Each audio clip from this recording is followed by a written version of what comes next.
The palais is right up ahead. Come on.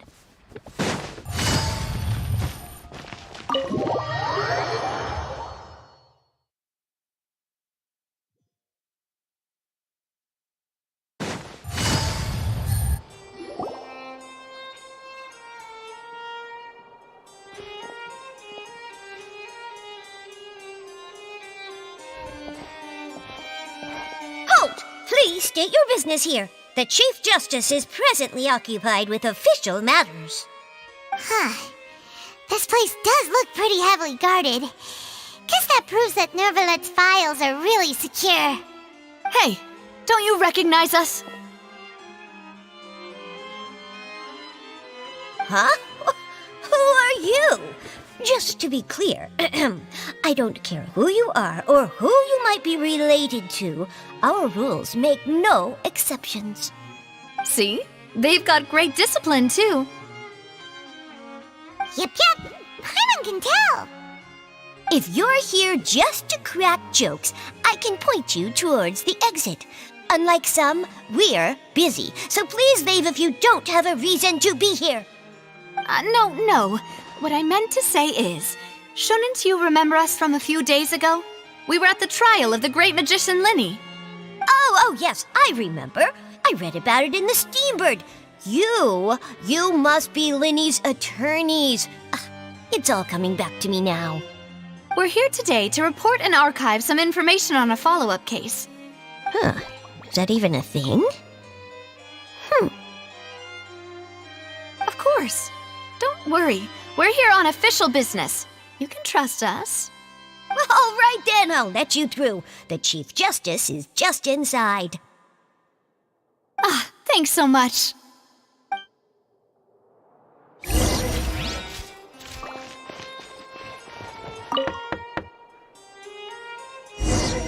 Please come in.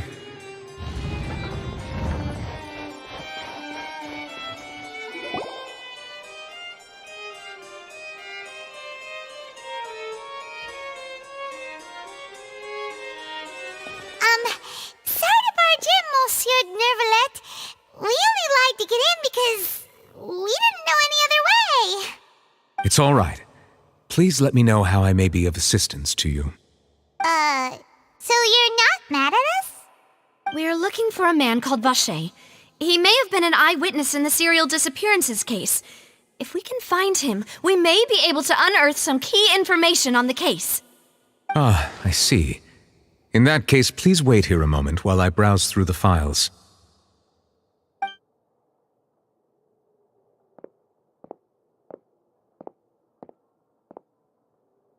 Who knew that Nervalet would be so easy to talk to?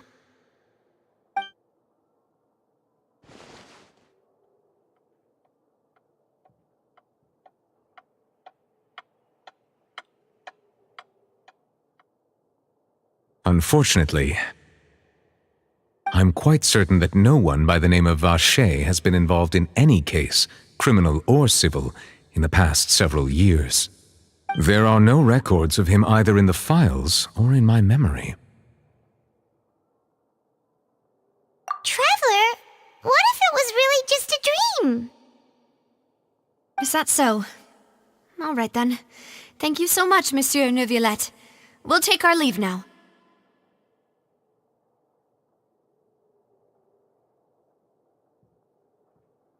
Ahem.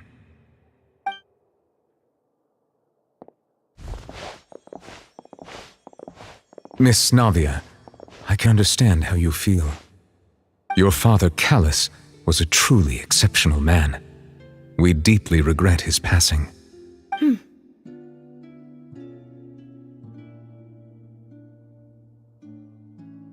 And what are you trying to say, Monsieur Neuvillette? Are you trying to console me? Extend your sympathy? Or just express some tendril of regret? No. You are not trying to do any of that. I can hear it in your voice. There's no emotion behind your words. You only said those things because you felt like you should.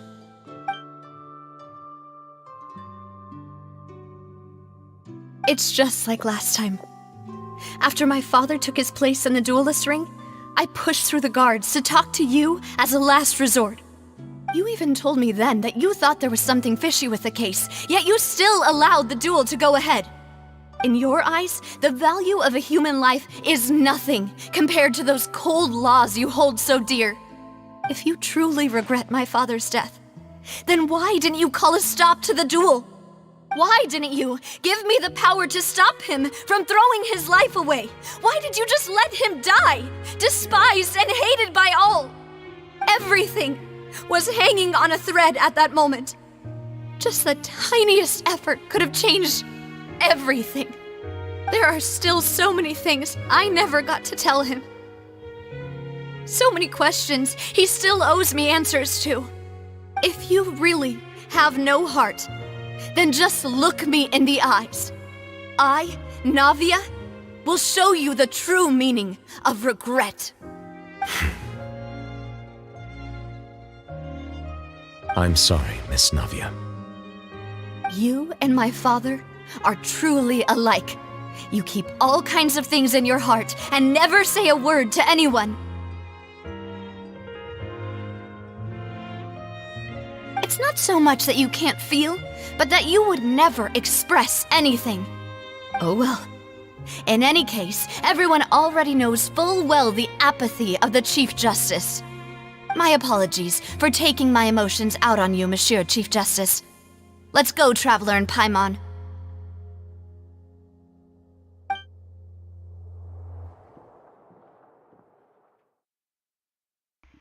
Those tear effects, I guess. See what's that.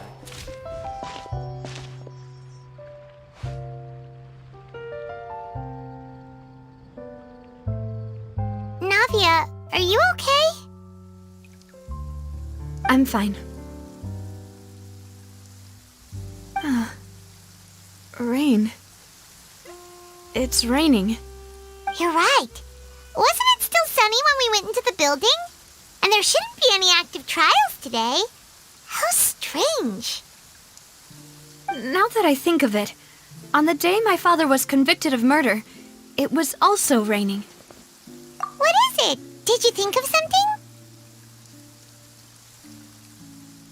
Yeah, he was outside. It was uncovered and the rain could fall there. Why? Do you think the rain could have affected the crime scene? That thought has occurred to us before. We've even expanded the search area to try to account for that, but didn't find anything of value. Oh? Wait. You don't mean...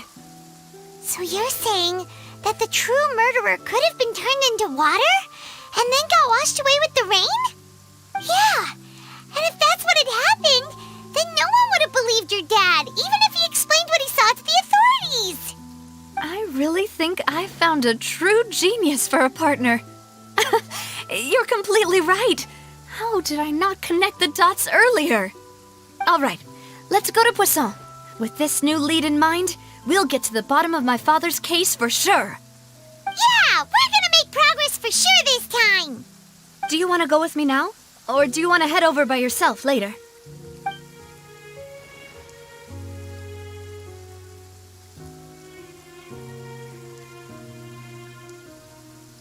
Great. Let's go then.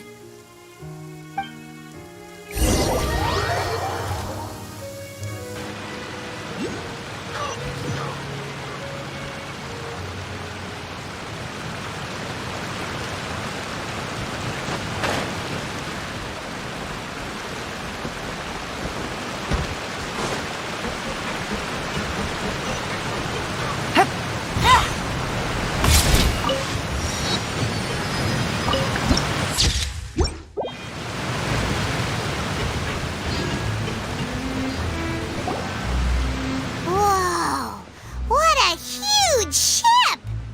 Why would a ship be anchored at a place like this?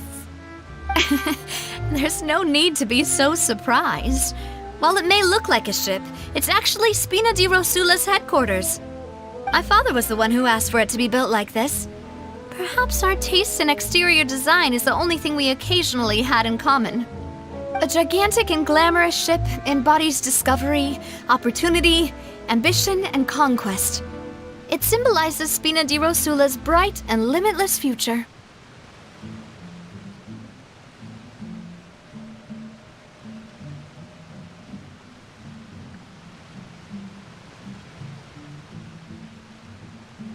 And Paimon thought you were bluffing when you said Spina di Rosula had a glorious past.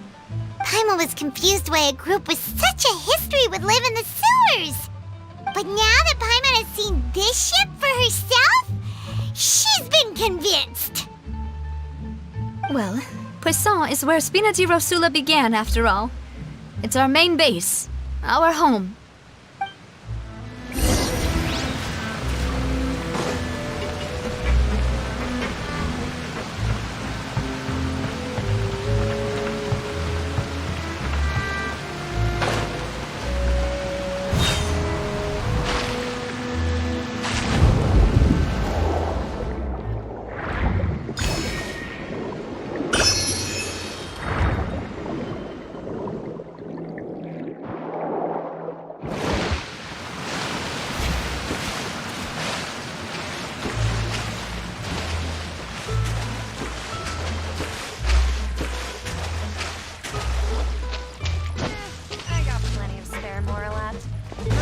Take it easy for a couple more days.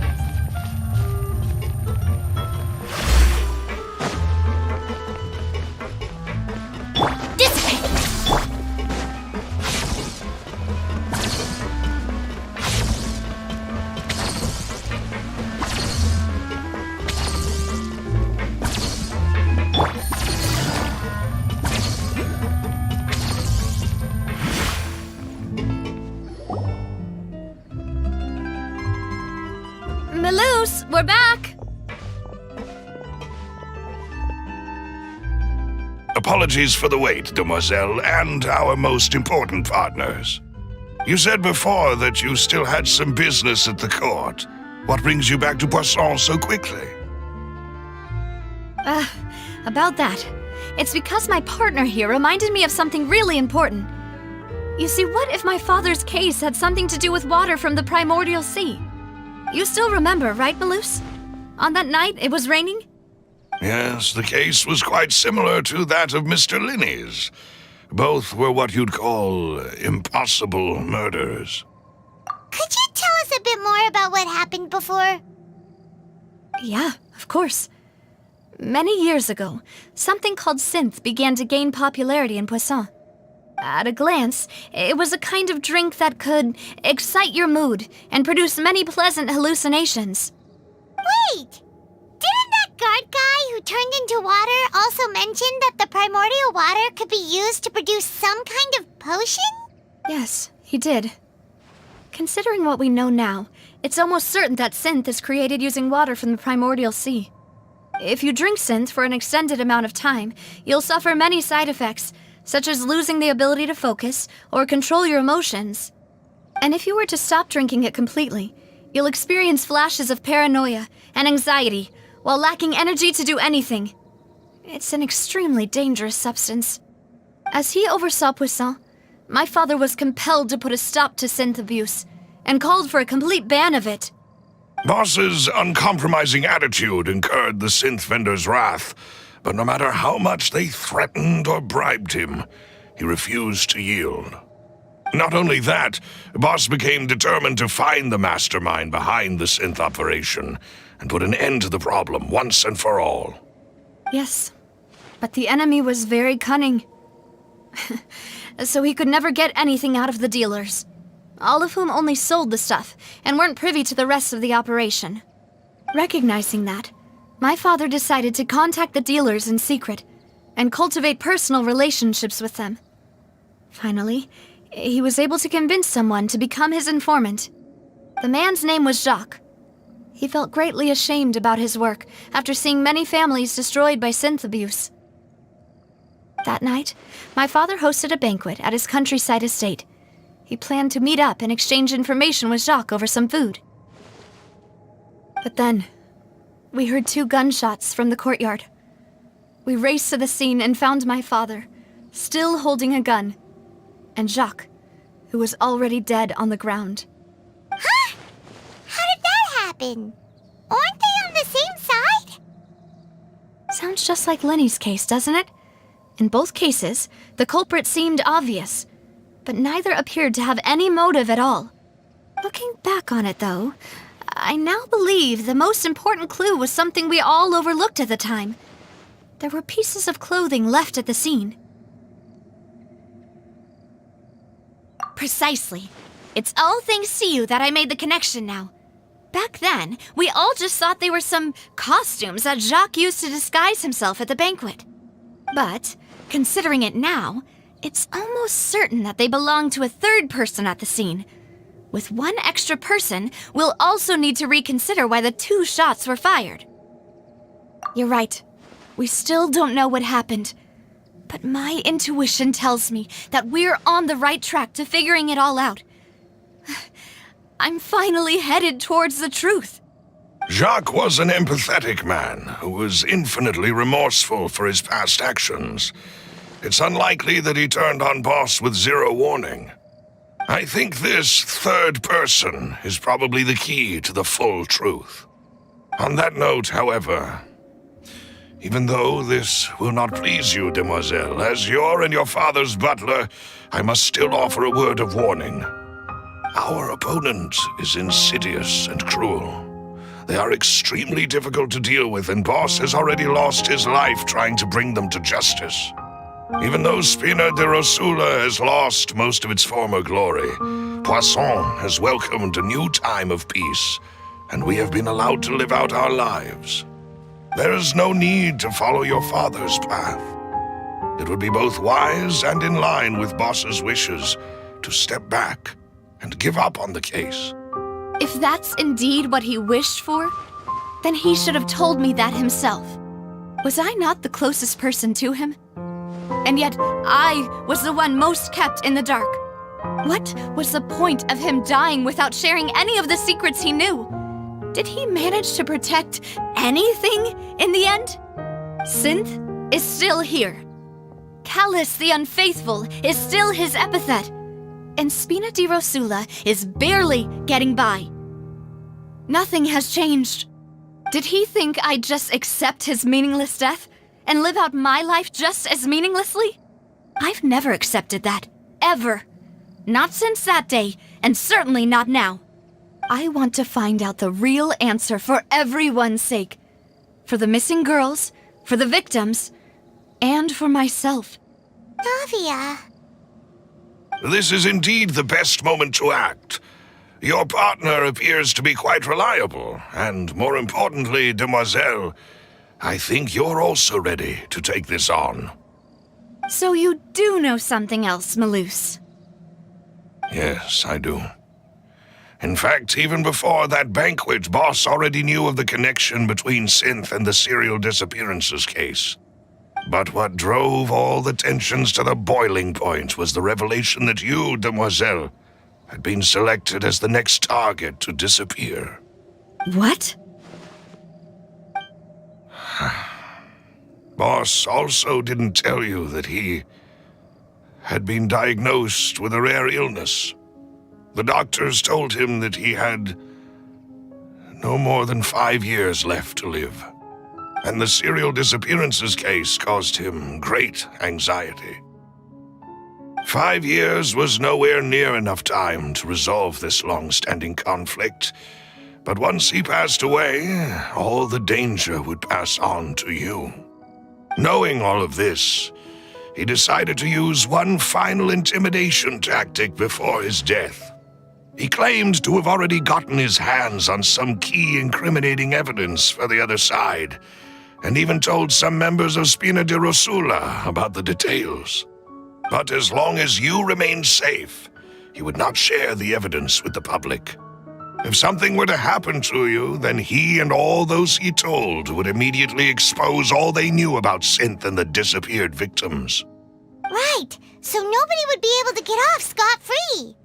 As we've seen, Boss's tactic has worked. Even though Boss has been gone for a long time, the other side has not tried to take Demoiselle's life.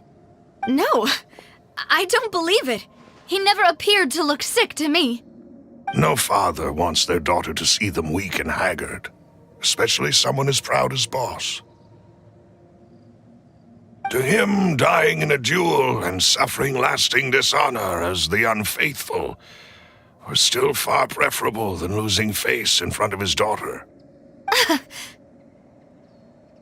So he chose to die in silence, so that he could protect me. I'm afraid you're not understanding this correctly, demoiselle. What Boss wanted to hand to you was not a parasol, but a sword. If Boss's spirit could hear you telling me that you want to find the answer for the sake of everyone involved, I'm sure he'd be extremely proud. That fool. Couldn't he have just given it to me straight? No. He might have set up everything precisely because he never thought I'd be able to understand him. Is that the amount of confidence he had in me? And what if I was never able to make it to where I am now? Yeah. I suppose that's true. With the way he'd set things up, if I had wanted, I could have just lived out my life without a care in the world. But thankfully, he rarely talked to me about complex matters, and thus understood little of me as a person. In this case, he really didn't need to give me an easy way out. Malus, what was the key evidence that he shared with you? It's the location where synth is produced. Essentially, it's the enemy's headquarters. When he was threatening the enemy, Boss didn't share the specifics of the incriminating evidence he found. But if you want to use it against the enemy, you'll still have to take several things into consideration. Why? If we know where the place is, can't we just go storming in? You mustn't forget that we're fighting against a mysterious and dangerous organization that's been in operation for decades. There's no telling what might be lying in wait at their headquarters. We also have no idea what kind of evidence we may be able to find inside, nor what people we may be able to capture. But a single visit to their headquarters would be tantamount to a formal declaration of war.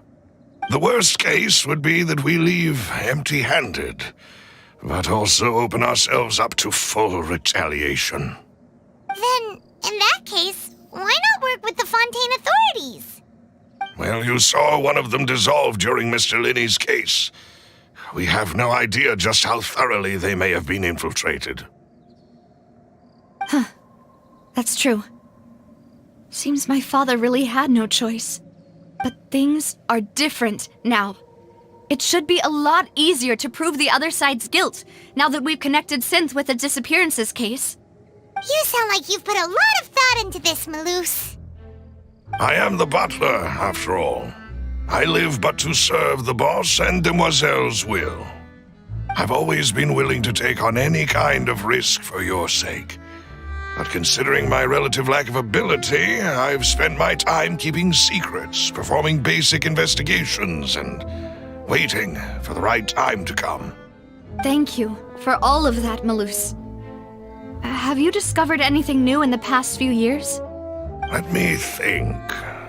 One conclusion I came to was that the enemy must be quite familiar with Spina di Rosula, or at least have an informant planted here. When I announced orders to the organization's members on Demoiselle's behalf, I used to deliberately keep a few people in the dark and observe the reactions of the synth vendors. If the vendors didn't change their plans, then the individuals informed of our orders must be innocent. If the vendors packed up and fled, however, then someone must have given them the news. After several rounds of testing and investigative tracing, I've narrowed the suspect list down to 3 people. The first is Florent, Spina di Rosula's senior advisor. Huh? Florent? Yes, surprising, isn't it? He was one of the people Boss trusted the most, which also means that he was someone who understood Boss really well. Thanks to his position within Boss's innermost circle, he always knew our upcoming plans and could thus avoid capture this whole time.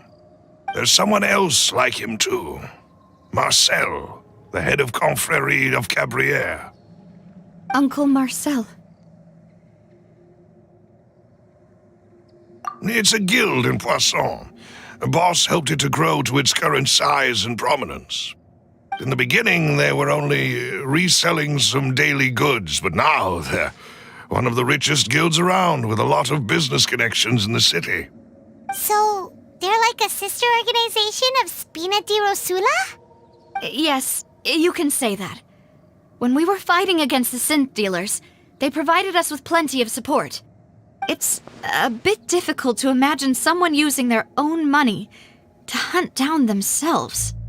The final suspect is Thierry, the man responsible for coordinating information between Spina di Rosula and the guards. Although the guards mostly leave us to our own devices, there are still many activities we have to report to the local authorities. Since Thierry is always in the know about our current activities, he could theoretically always plan one step ahead. I see. These are all people who I communicate with quite regularly. To think that the enemy we've been fighting against has been right next to me all along, among those I trust the most. It's almost too hard to believe. If you want to investigate them, please take every precaution to not alert the quarry. Judging from our experience, the enemy is extremely cautious. I think it's him. Of course. And thank you, Malus. You've provided us with a lot of great information. You're too kind, my lady. I'm just doing my duty. And before I forget, proving Boss's innocence would also mean clearing him of blame in Jacques' death. After that incident, Jacques' wife and daughter were taken into the Spina's care. They still live in Poisson today. If it might help, you could also pay them a visit. I can make the necessary arrangements. Oh, thank you so much, Malus. You really are the best. A new case awaits, my dear partner. I hope we can work together to uncover the truth and end this case once and for all.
It is settled, then. Please excuse me, and enjoy your conversation at your leisure. Thank you for arranging everything for us, Malus. Excuse me, miss. Do you need anything from us? Oh, Hey, Navia's all quiet. This isn't like her at all. I'm sorry that I only came to visit after all this time. After what happened, I didn't know how I was supposed to face the two of you. Ah, if it's about that, there's no need to apologize. After my husband died, Spina di Rosula sent us a lot of mora and support. I understood your guilt and apology to be genuine. But aren't all of those things nothing compared to the loss of Jacques? I can understand the kind of pain that comes with losing a father so needlessly. You don't understand at all. I didn't know how to face you, because I didn't know what I could possibly bring as a consolation gift. I know only the full truth could bring closure to you, and to all of us. I'm sorry. I appreciate the sentiment, but you don't have to carry all that guilt. On the matter regarding my husband, my daughter and I have more or less found our answer already. Would you mind sharing it with me? I really can't believe that my father could ever bring himself to shoot Jacques. I always knew that my husband's money was earned through others' suffering. He told me countless times that if he could turn back the clock, he would never go into the synth business again. He had many regrets, and felt that he took the idea of providing for his family too literally. For the longest time, he thought Mora was everything. So when Mr. Callis came to him with a proposal, he accepted it almost immediately. He tried to be as careful as he could, but even so, he was still found out by the higher-ups. They found out about his betrayal? Papa didn't say that exactly, but Papa did tell me that I should never be ungrateful. Before he left that day, he told me that he had no choice. It was only later that I realized it was his final farewell to the two of us.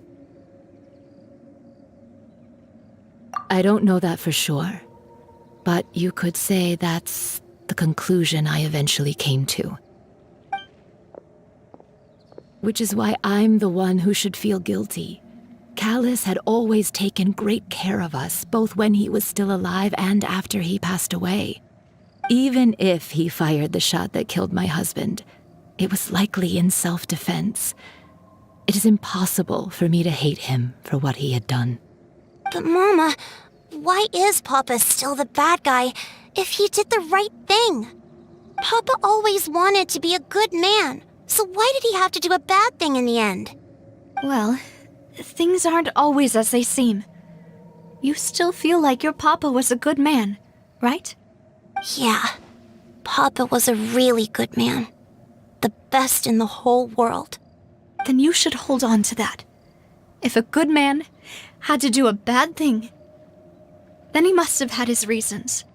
Regardless of whether he left you a parasol or a sword. He must have done so to give you a better life. Oh. Thank you for everything you've told me. I will definitely find the truth. The current state of things is not something I'm willing to just sit back and accept. Thank you. I'm very grateful to hear this from you. Even though your personality is quite different from your father's, your determination when you speak is really similar. You really think so? That's the first time anyone said that to me.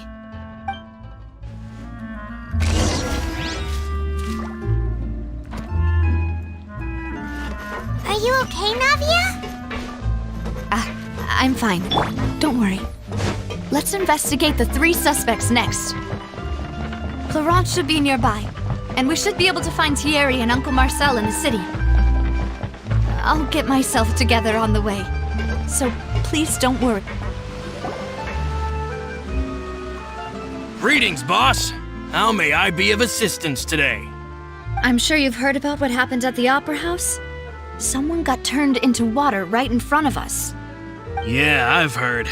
With something that dramatic, I'm sure journalists will milk it for all it's worth. And it'll be all the talk for the next several weeks. It also reminded me, on the day that the incident happened with my father, it was raining outside, and we found some clothes left at the scene. After my partner here put the dots together for me, I feel like we should try to reopen his case. Can you do me a favor and try to recall what happened that night? Let me think. Mr. Callis was feeling pretty upbeat that day. So he was drinking and bantering away with us at the table. After that, he told us that he wanted to go get some fresh air. So we let him go without thinking much of it. Who knew that we would hear 2 gunshots ring out right after? My first reaction was that Mr. Callis's life was in danger. So I grabbed my holster and made a mad dash toward the scene. But when I got there, it was already too late. Mr. Callis was standing over a dead body with a gun in his hands. All we could do was look back and forth at each other, not knowing what to say. So you also remember 2 gunshots then? Indeed. The guard said that the first shot didn't hit anyone, while the second killed Jacques. But I've never really bought that explanation. Reason being, Mr. Callis had left his gun on the table. I even made sure to confirm that before running to the scene. But according to the guards, that doesn't mean he couldn't have had other guns on his person. About the clothes left at the scene that you mentioned, do you think there was a third person there who was turned into water? At least from our perspective, my father had no reason to kill, so he would also have no reason to bring an extra gun with him. The gun he was holding probably belonged to Jacques, or a third person on the scene. Yeah, that makes a lot of sense. So you're saying Mr. Callis ended up with the gun because he seized it from one of the other guys? But hold on. If that's what had happened, then why didn't he share the truth with any of us? He didn't even want to face the Oratrice machine, and chose instead to prove his honor in a duel. Did he lose all faith in the courts after seeing someone dissolve right in front of his eyes? About that, Malouse told me a thing or two, so I think I can understand why he committed to the duel. I'll tell you everything once the whole truth has been revealed. I understand. Then I'll leave Mr. Callis's honor in your hands, boss. And if I may just say one more thing, the whole Callis the Unfaithful epithet has been a thorn in my side since the day it was invented. Many people have laughed at me for still calling him Mr. Callis, even after so many years have passed. But it was Mr. Callis's trust that allowed me to rise through the ranks of Spina di Rosula and live the life no matter what others might say. He'll always be the man I respect the most. And he'll always be my boss. Don't worry. I will. You and all our other.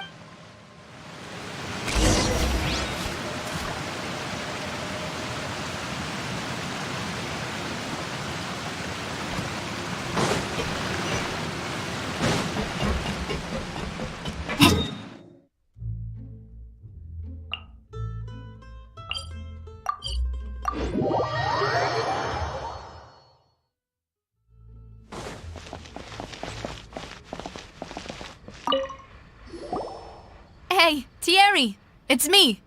Oh, now, what brings you here, Miss Navia? I've heard that you made quite the name for yourself at the Opera House. Oh, so you've got news of that already. Oh, okay. Hey, I'm also a member of the Guards, you know.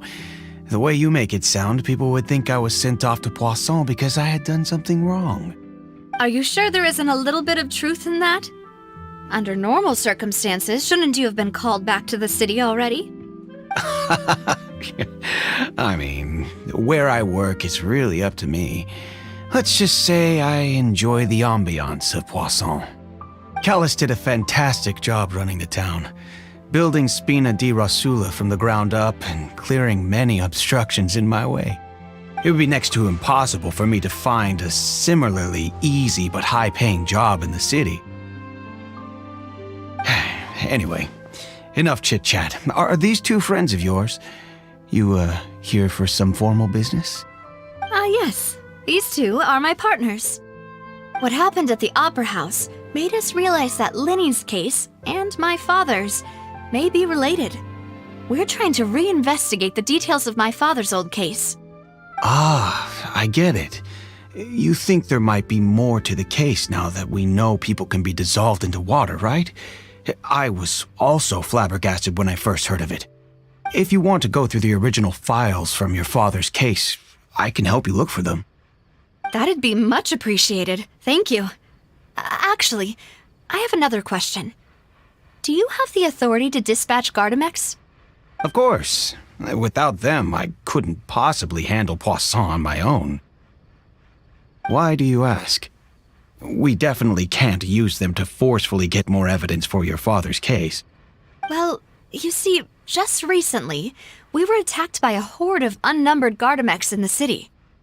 So, if you hypothetically wanted to do something against me, all you would need to do is get rid of the mecha serial numbers and send them after me. Then you think too highly of my abilities. Dispatching mecha is very different from controlling them. If I had to make an analogy, when you order a dish, the chef will make it for you. You can ask the chef to cook, but not to massage your shoulders or carry your baggage. If you try to make unreasonable demands, the chef would just think you're out of your mind and ignore you completely. The same goes for me and my Gardamex. Removing a serial number is also not as easy as you might think. There are a lot of complex steps to it, and it's almost impossible to keep it a secret.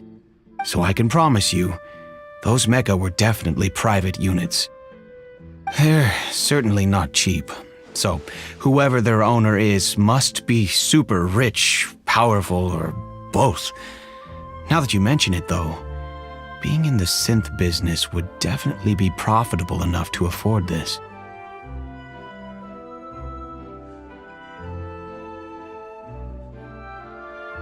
Oh, then you're officially in the clear, Thierry.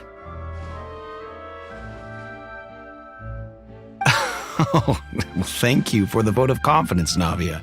Jokes aside, I'll be staying in the city for a little...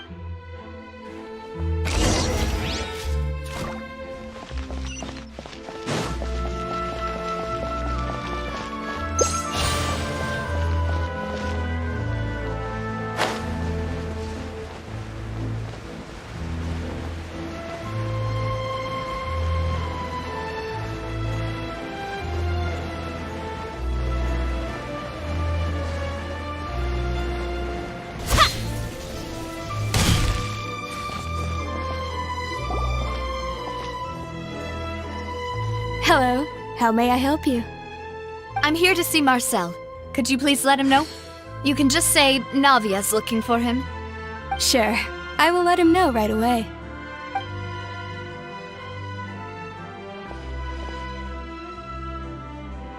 Navia, hello. Sorry to keep you waiting.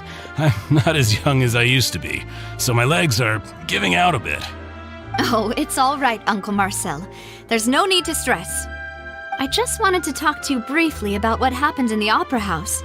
I'm sure you saw everything too, right? Yes, I've never seen anything so strange. Oh, you were at the Opera House too? That's right. I went there with Navia to see the magic show. Who knew it would turn into a whole murder mystery? I also witnessed your marvelous sleuthing work. Quite impressive. To beat the Hydro Archon at her own game on her own turf, I can already imagine everyone in Fontaine discussing your exploits over a few glasses of wine. Oh, Paimon doesn't want to become the talk of drunkards. Apologies. It's just how Fontaine is as a nation. Everyone loves drama and theatrics. Uncle Marcel, you've also noticed that other thing, right? The fact that humans can dissolve in water? Yes, I was reminded of your father's case right away. Is that what you're investigating now? Exactly. I still don't have much solid proof, but I can sense that the other side has already begun to act. Oh, and what makes you say that? We were attacked on Araneus by some unnumbered Gardamex. And there was also an attempt to get me to drink water from the primordial sea. If not for the vigilance of my partner, I probably wouldn't even be here talking to you right now. Oh, you're giving us too much credit. Wasn't it you who protected us? Alas, it seems things are heating up again. The peace that Callus sought so dearly will soon become a thing of the past. But rest assured, Navia, Poisson will always remain a safe haven for you. If you're scared, you can always return there. If anyone dares to lay their hands on you there, the Confrérie of Cabrières will use its funds to the last Mora to bring them to justice. Thank you, Uncle Marcel. But I don't intend to go into hiding. I'm going to strike while the iron's hot. Do you have any new thoughts on my father's case? about that. Sorry, my age is catching up with me, so it'll take me a while to recall my memory. The confrérie was responsible for that banquet, so I was out and about the whole time making sure things were running smoothly. I didn't even have the time to drink with the guests. Then I heard the sound of a gunshot, and the rest was history. Oh, it's okay. No need to push yourself. Sounds good. Just let me. All my wealth comes from Callus's patronage and support.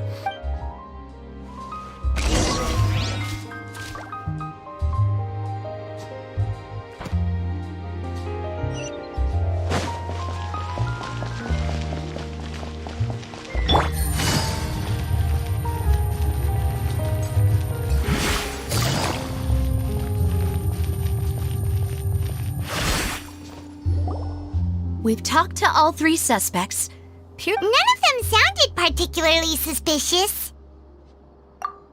I suppose that's to be expected, though. Anyway, even though we didn't make a breakthrough, let's... But where should we start? Ah, you're right! Flora mentioned that Callus probably only ended up with the gun because of circumstance. That makes sense. According to Jacques' family members, he already told them that he had been discovered, and that he had no choice before he left home that day. If I had to guess, he probably received an order from the synth boss to kill my father. Had he refused, he and his family's lives would have been forfeit. So, Jacques fired the first shot?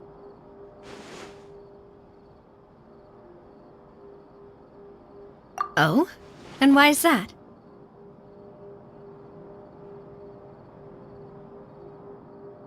Ooh, that's a good point. Jacques probably already knew that he was just being used as a tool for murder. And once he had completed his mission, he'd be of no more... So, what would make more sense from his perspective would be to turn his back on the order and seek protection from my father. Makes sense. But besides Jacques, the attack from the Gardamex has been bothering me quite a bit. It's obvious that our enemy has become more antsy after the secret of the primordial seawater was revealed. Do you think he knew, even then, that we'd follow this lead to the end? Given everything that's happened since, it's quite possible. But who among the 3 suspects would have the ability to control privately owned Gardamex?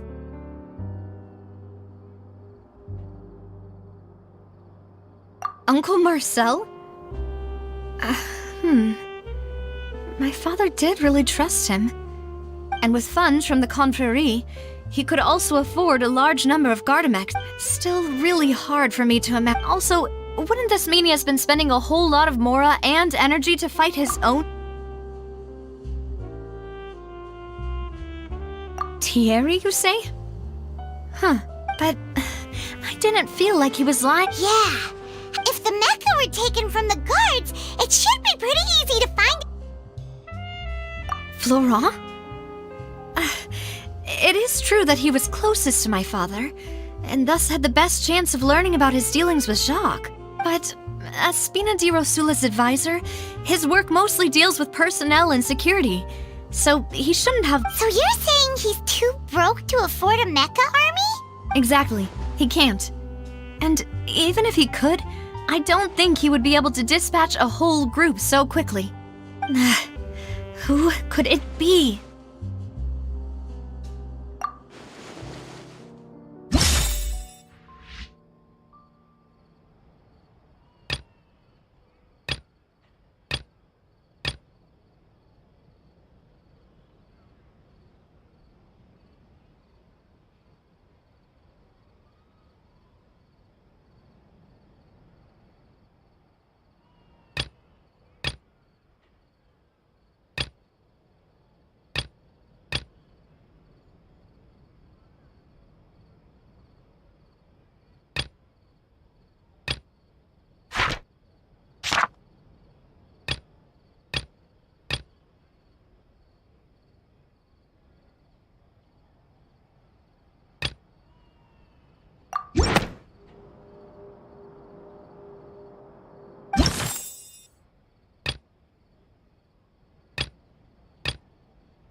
You know, if you think everything through, Uncle Marcel is indeed the most suspicious of them all.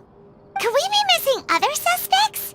Malus didn't know about the people turning into water thing when he narrowed it down to these three, did he? Malus has always been very reliable, and his judgment of others' trustworthiness has been fair and well considered. When he laid out his case for the three, the rationale he gave me made a lot of sense as well.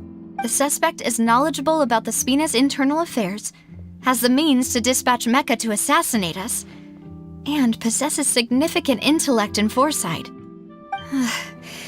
Even if I don't want to believe it, I'm starting to see how things could all tie back to Uncle Marcel. Well, we still have another trump card on top of all the theorizing and speculating.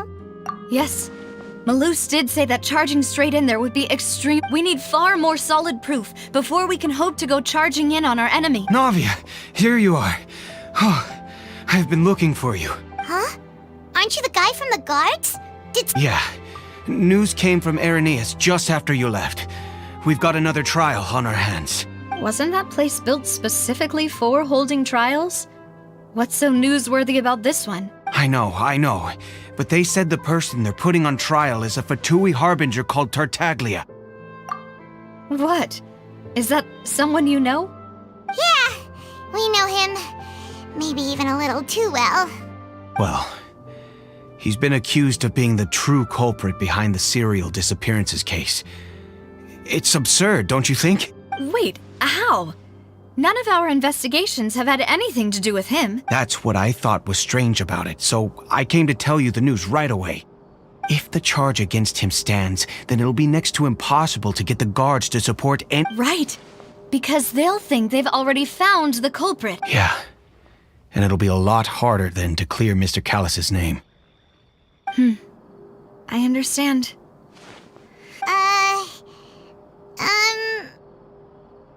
Huh? Split up? What do you mean? Just as expected of my partner. Since this is a trial about the serial disappearances case, the culprit's attention will be focused on Irenaeus, leaving his home. You're right. This is our best opportunity. I won't have any chance of making that charge stick, though, unless we find more evidence. It'll be up to you to make it back in time and hand the decisive evidence to me. We'll help you, just like you helped us in Linny's trial. Demoiselle, please allow us to accompany you. I'm ready. Malus, Silver, when did you two get here? We heard that you'll be leaving Poisson and figured that you might require our assistance. It's our hope that your confidence will be bolstered with the tour. Thank you so much. Then, let's make haste for Irenaeus. Paimon, Traveler, I'll see you at the Opera House. See you then!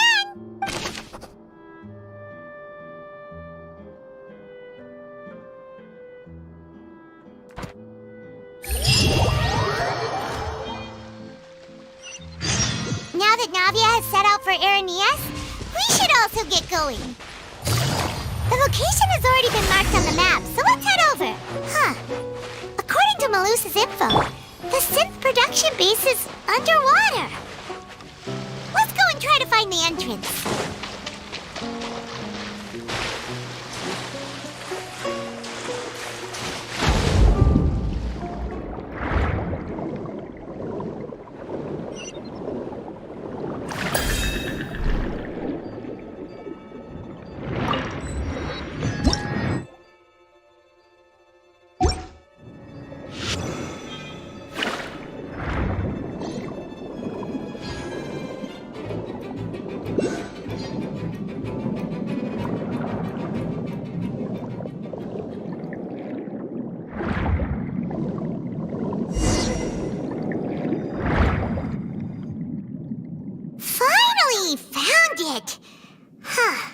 So this is the entrance that leads to the synth production base. It sure doesn't seem out of the ordinary at all. You're right. An important place like this is bound to have a ton of protective measures and mechanisms. Navia's probably arguing up a storm right now to stall for us.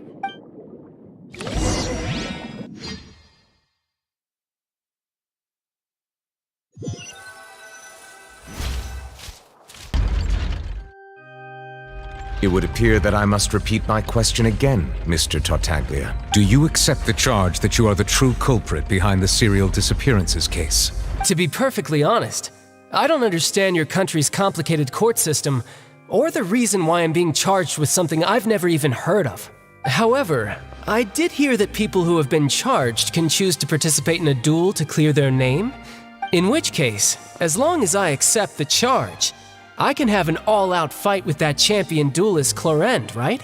I've got to admit, that's one of the most enticing offers I've ever received.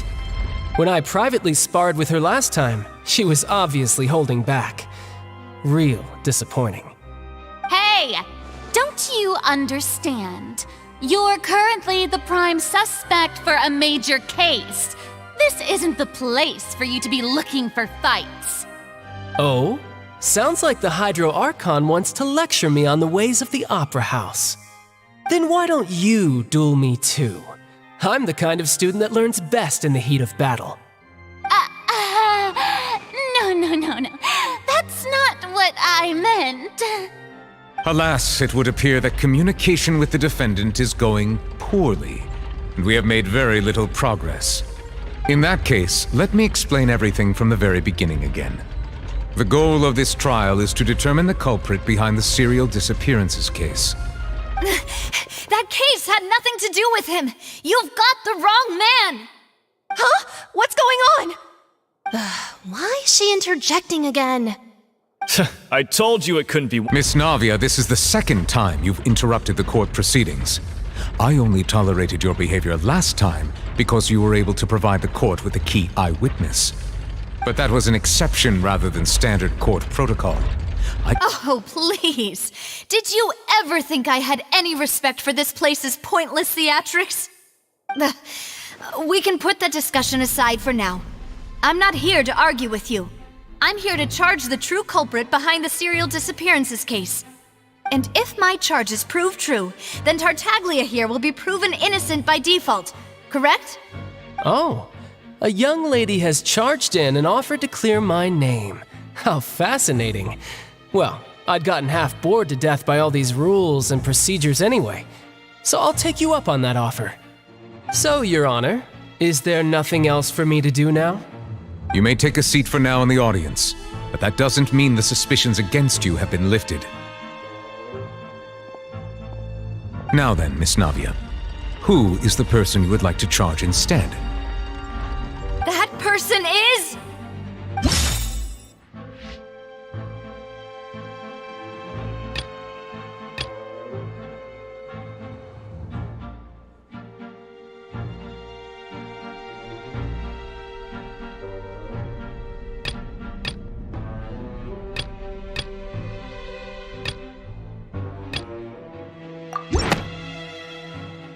Marcel, the head of Confrérie of Cabrières! Huh? What confrérie? Never heard of them in my life. I've heard of them, but weren't they Spina di Rosula's sister organization? Oh, is this going to be a friends to enemies type situation? Please let me remind you, Miss Navia, that charging someone is an incredibly serious matter. Committing to the charge also means taking on the legal responsibilities associated with it. And if the charge fails, depending on the circumstances, you may also be charged with the crime of making a false accusation. Knowing this, do you still wish to charge this man? Yes, I do. In that case, I declare the charge to be valid. Miss Navia and attorneys, please take your places on the court. Members of the guards, please contact Mr. Marcel right away so that he may stand trial.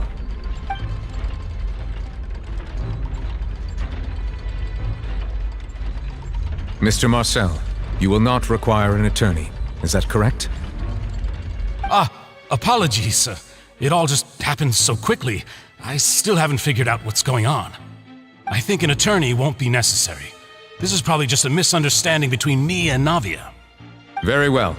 In that case, since both sides have now arrived... I would like to take everyone back to 3 years ago, to the case of Callus the Unfaithful. Only through elucidating what really happened in that case can we connect all the dots for the serial disappearances case. Navia, do you really think that I was the one who killed your father? Come on, why would I do that? Callus was my benefactor, and remember, both you and I only ran to the scene when we heard the sound of a gun. If that's enough to make me a suspect, wouldn't that make everyone at that banquet a suspect as well? I think there's no point in getting into the specifics right now. The audience doesn't even have the big picture yet.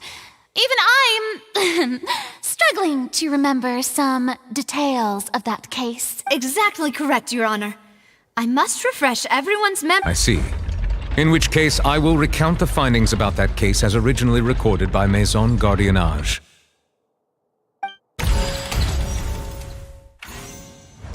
On the day of the murder, Spina di Rosula hosted a large banquet in a countryside estate owned by the Confrérie of Cabrières. During the banquet, all attending guests heard 2 gunshots from the courtyard. When the guests arrived at the scene, they found the primary suspect, Callus, holding a gun, while his acquaintance Jacques lay dead from a gunshot wound. The guards' investigation did not recover any other firearms from the scene. As a result, they concluded that the suspect's first shot must have missed, while the second must have taken Jacques' life. The suspect did not dispute this conclusion, and also declined to defend himself in court. Instead, he chose to prove his innocence through a duel. Callus was defeated by champion duelist Clarande in the ensuing duel, and soon succumbed to the... These are the known facts.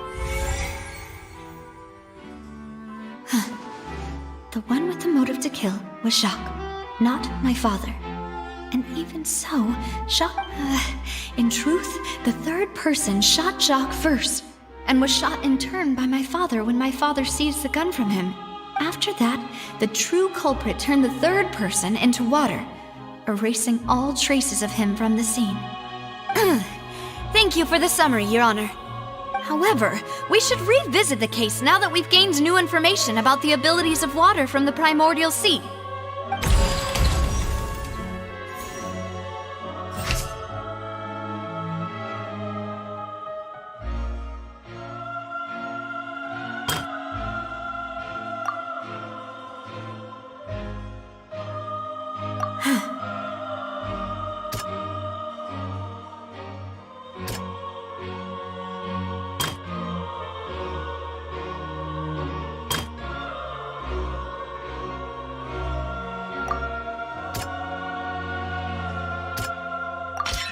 A pile of clothing was found at the scene.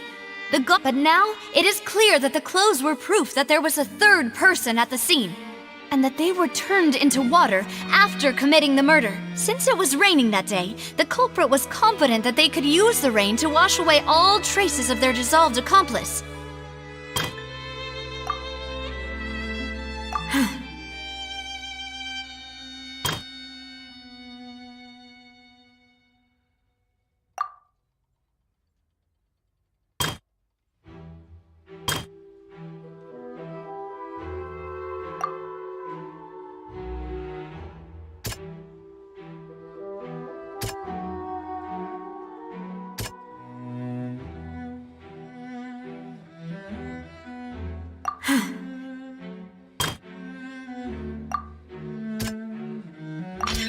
The testimony of the victim's family confirms that Jacques had thoughts of assassinating Callus when he set out for the banquet. However, in the end, he reconsidered and instead shared everything with Callus, hoping to seek the latter's protection. Unfortunately for Jacques, the true culprit had already considered this possibility and had sent out another assassin.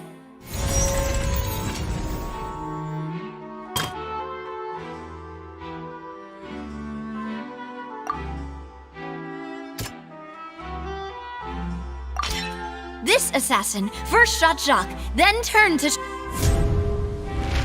Realizing this, the true culprit caused the hired assassin to dissolve into water, leading everyone to believe Callus was responsible for Jacques' murder.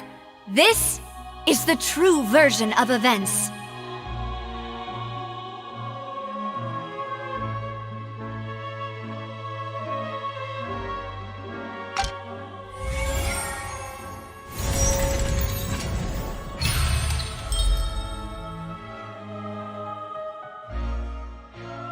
So that's what happened.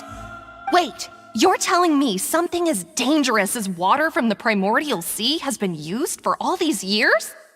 What a great theory. It also explains Callus's and Jacques' respective motives. I guess they didn't shoot each other after all. Mr. Marcel, you are the one being charged with the crime.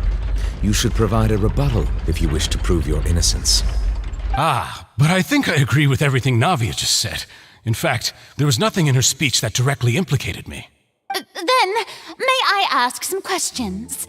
In my opinion, we primarily need to determine two things. One, I'm afraid not. At least not at this very moment. Boo! If you don't have— I may not have the evidence with me, but I know where I could go to collect it.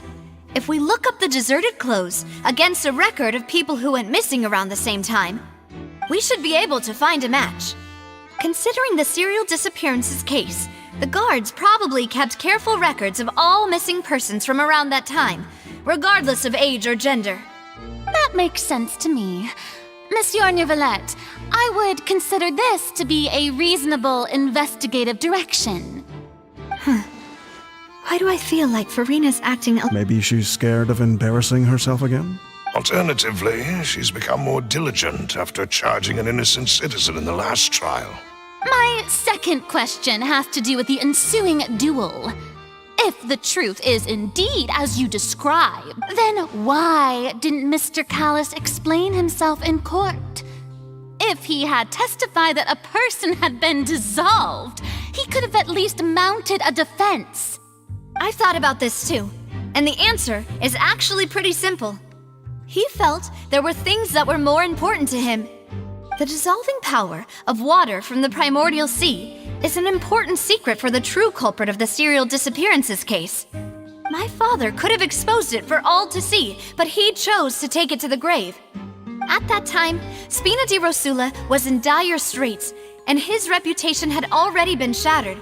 He had no guarantee that going forward with the truth would allow the culprit to be brought to justice. What was certain, however, was that it would paint a gigantic target on my back. Boss once told me that Demoiselle had already been selected as the next target of the serial disappearances case. What? If the secret had gotten out, the culprit would have fought an all-out war with Espina right there and then. I wouldn't have been the only one in danger. All of us would have stood to lose our lives. Of course, the guards might eventually figure out the truth of the matter and determine that we were in the right, but what good would that do? How can a hollow verdict protect anyone? Had this opera house ever given my father any kind of confidence in its brand of justice, Spina di Rosula would have had no reason to exist. But by staying silent, we retained the ability to deter our opponents and continue the stalemate. I was able to become Spina di Rosula's president, which made me harder to target, as well as giving me more time to grow and learn. And once I have figured out the truth and stepped up to the challenge, I will do what this opera house cannot, and restore my father's truth and honor back to him. So, you mean to say, your father intended to die in the duelist's ring? That's right. Do you have any proof? Of course. All you need is to ask his opponent, Clarand. I don't need your apology, your guilt, or your support from the shadows. You don't have to do anything for my sake. But since he entrusted his will to you, Clarand, you should tell us the truth about his sacrifice. So, during the duel, did you believe that Callus was intending to die? Yes, I did. As a champion duelist, I've fought many battles and taken a countless number of dishonored lives. In my line of work, I've seen all kinds of people give their all for the faintest hope to continue living. Some were determined, others passionate, and some even manic and twisted.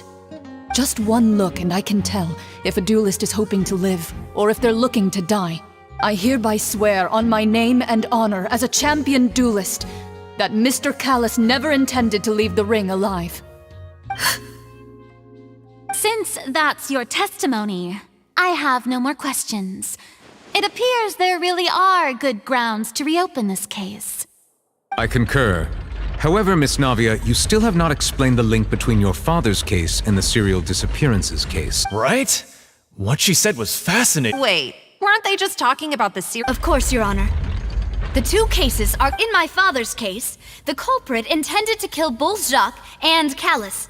As a result, they planned to act after hearing 2 gunshots. And at the end of Linny's trial, the culprit also only dissolved the victim in front of everyone because they realized they were at risk of being identified. The culprit could only time their actions so precisely if they were already at the scene. Coincidentally, Marcel attended both the banquet and the trial. So that's why you suspected me.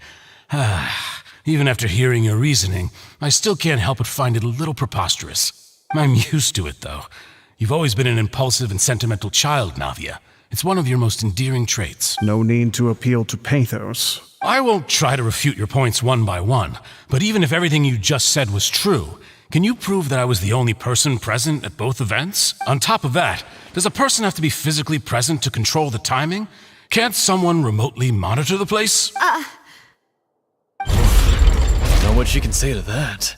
I know that even with that, you might still think you can reduce the list of suspects with some Alas, who won't feel at least a little hurt by an accusation of murder from a girl you see as your own daughter? But if I were to dismiss this completely, you'd also think I'm not being considerate of your feelings. Ah well, let Uncle Mars... Do you know what the biggest flaw in your reasoning is? I suppose you're gonna tell me anyways. It's timing again. I'm a businessman by trade. From that standpoint, there's no reason for me to kidnap young women. It's a high-risk action with nothing to gain. In addition, I left my home in Snezhnaya when I was young to come to Poisson and work in some trade. My business only thrived when I received Callus's patronage. But the disappearances began before I ever stepped foot in Fontaine. I do apologize, Demoiselle. No, it's not your fault. Is there anything else you'd like to say? Would you like to check the date of my first business license against... You can also take a look at my border entry records, or ask my... Could those records and testimonies do something to appease the unspeakable anguish in your heart? Seems like she got the wrong guy. At this rate, Navia will be convicted for falsely accusing him. I think you've done a superb job of dissecting your father's feelings, but aren't you going against all of his wishes and expectations right now? He wished for you to become more rational, collected, and once you've learned to be more considerate of others' feelings and to stop rushing headlong into things, you'd have met most of his expectations. This isn't just about me. The biggest difference between me and the rest of the victims is that I still have the ability to search for the truth. While that same agency, the people whose families were destroyed by synth abuse, the people who lost their loved ones to the serial disappearances, and the people who suffered tragic ends due to their sense of justice, many people's images are flashing before my eyes. I'm sure some are. And whose image do you see, Marcel? Is it a man named Vacher? Oh, so you do know that name. I'm merely surprised you'd suddenly say the name of someone I've never even heard of. I was waiting for you to say that.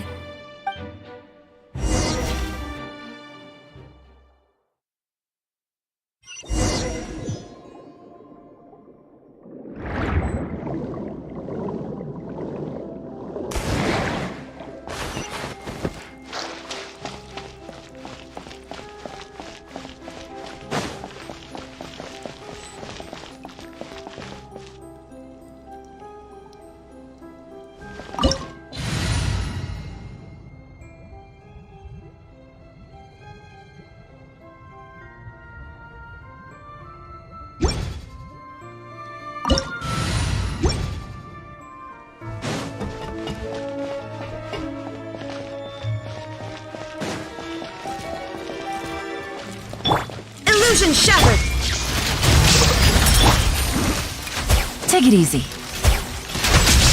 Stand with me! Quietly now. Gotcha.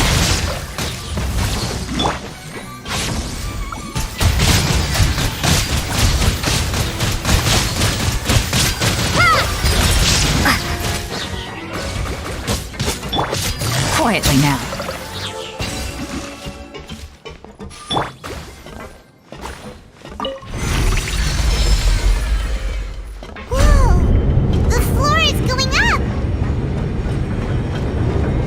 because of this mechanism in the middle? That guy really prepared a lot of stuff for this place.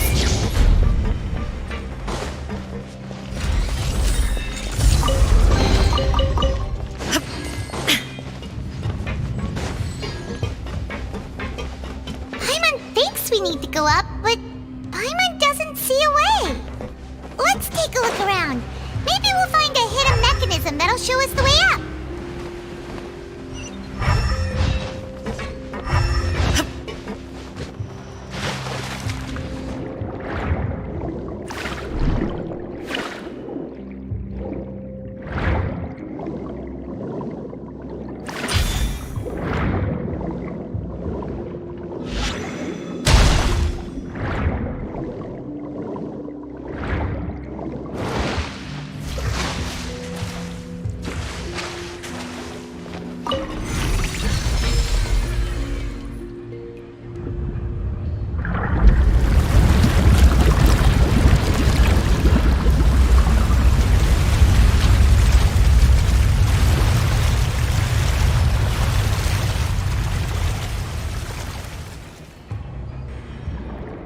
The water level is rising!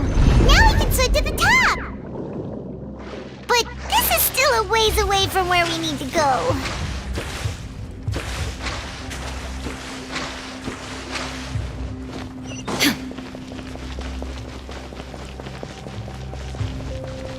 Illusion shattered!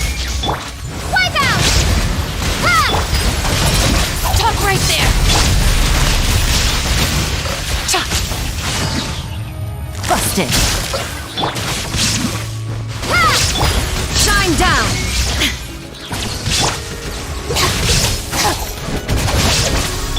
Game's up! Fun's over!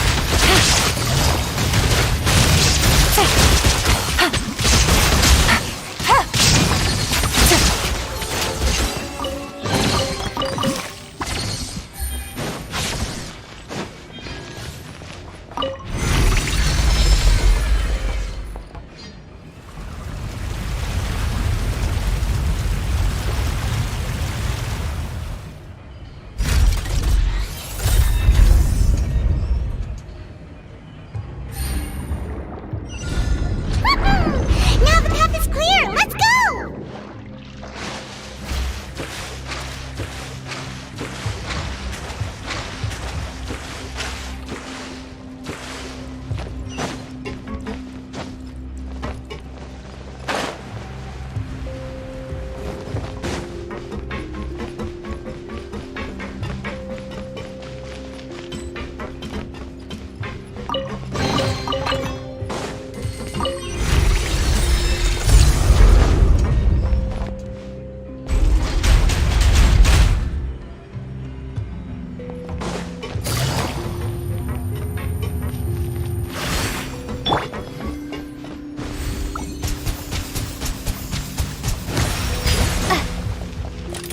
There is no escape! This way!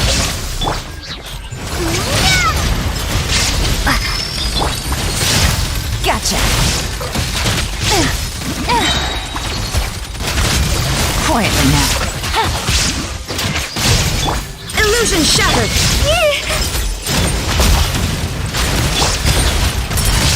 Busted! There is no escape! Our bond is strong! Gotcha! Bombs away! Shine down! Take it easy.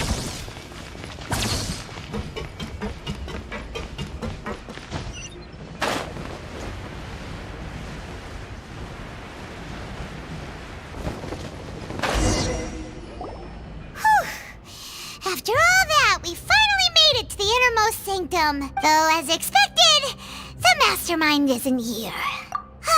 That's right. Then let's hurry up and find some evidence.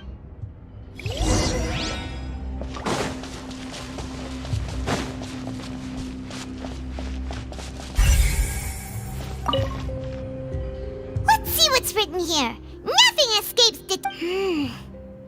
Callus. Navia's father. Oh, this seems to be an investigation report.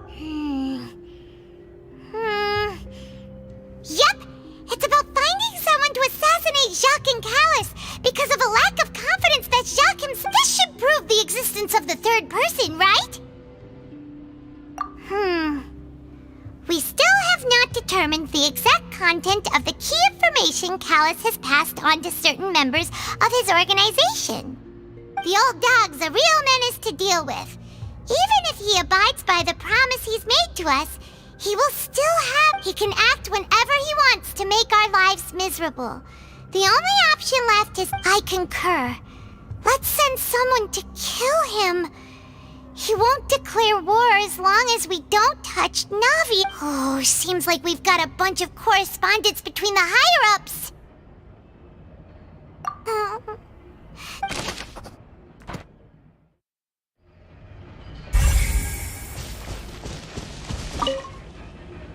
Oh, look! There's an important-looking basin over here, and it's full of water. That means this is where they make all the sin. If you dilute it with Nor, Paimon will take notes on this incriminating evidence.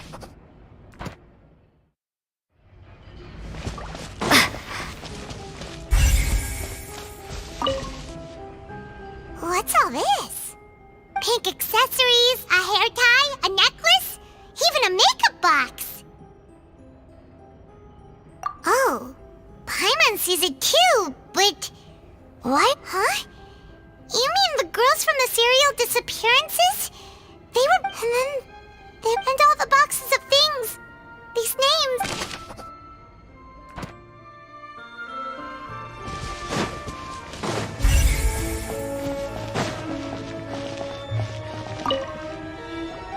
Whoa! There's so much synth here. And so many bottles of ingredients that probably just contain the waters of the primordial sea.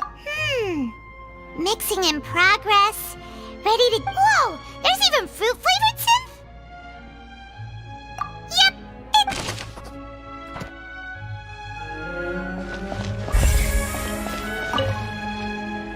What's this over here? Looks like some kind of place for Experiment number 16 aims to verify Jacob Ingold's research conclusions. The experiment was a failure. No individual managed to resurface from the water from the primordial sea. Female specimens 22, 23, and 24 were dissolved. Sorry, Traveler. Paimon will try her best.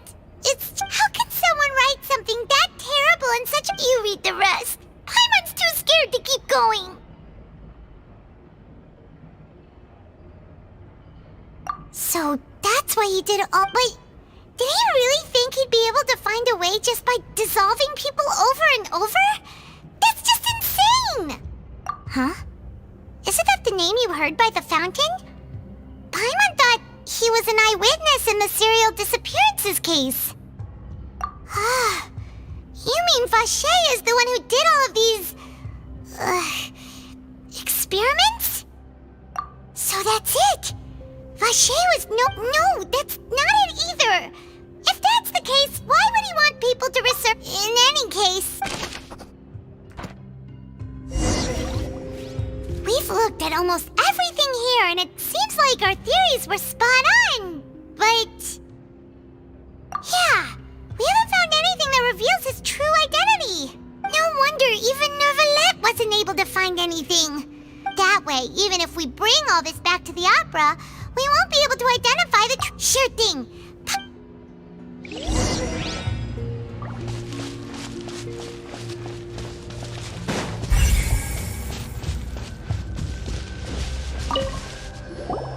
You take that side, and Paimon will take this.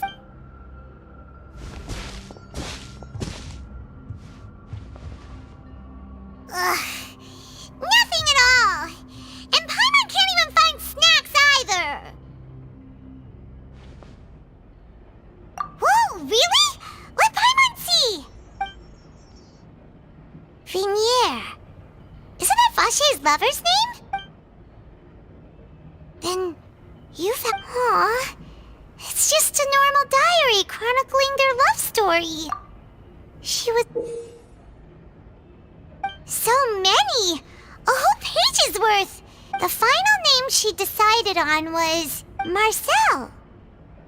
Wait, but Marcel's pretty old.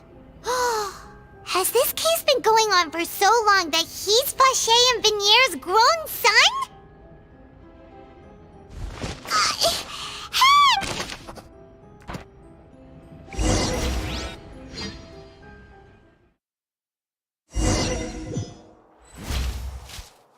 And whose image do you see, Marcel? Is it a man named Vacher? Oh, so you do know that name. I'm merely surprised you'd suddenly say the name of someone I've never even heard of. I was waiting for you to say that. Navia! We're back! As expected of my partner. I just knew you'd return in the nick of time. Everyone just keeps interrupting the court, and it's hilarious. Just running in without any care in the world. Just how often do you intend to flout the rules of this court? Exactly! It's all right, Monsieur Nervalette. Given their confidence, I expect they've found the crucial evidence.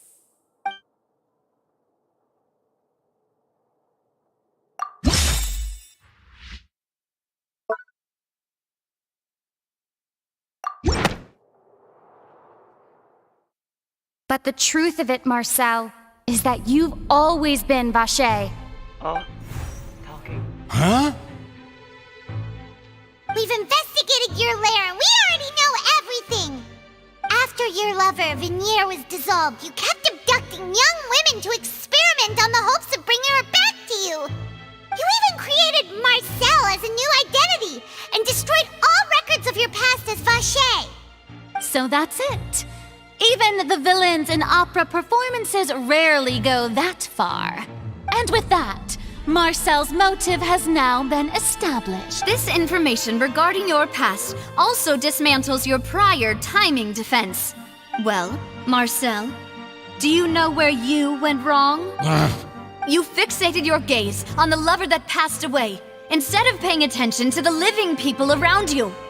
So, you never noticed how we changed, or how we grew as individuals. You also never understood Boss's real expectations for his daughter. Or our determination to see things through. Your determination.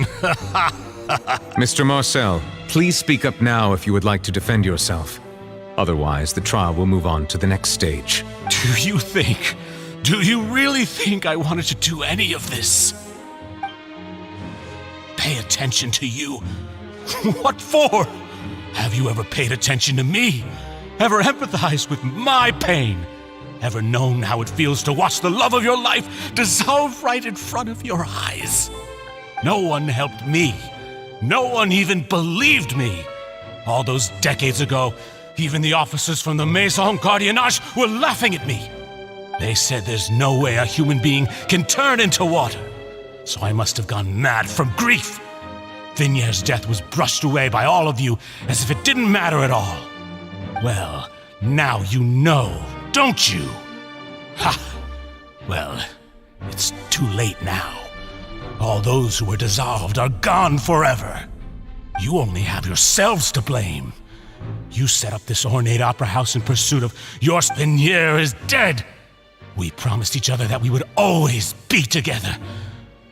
Wherever she goes, I will follow. But I'm not from this blasted place.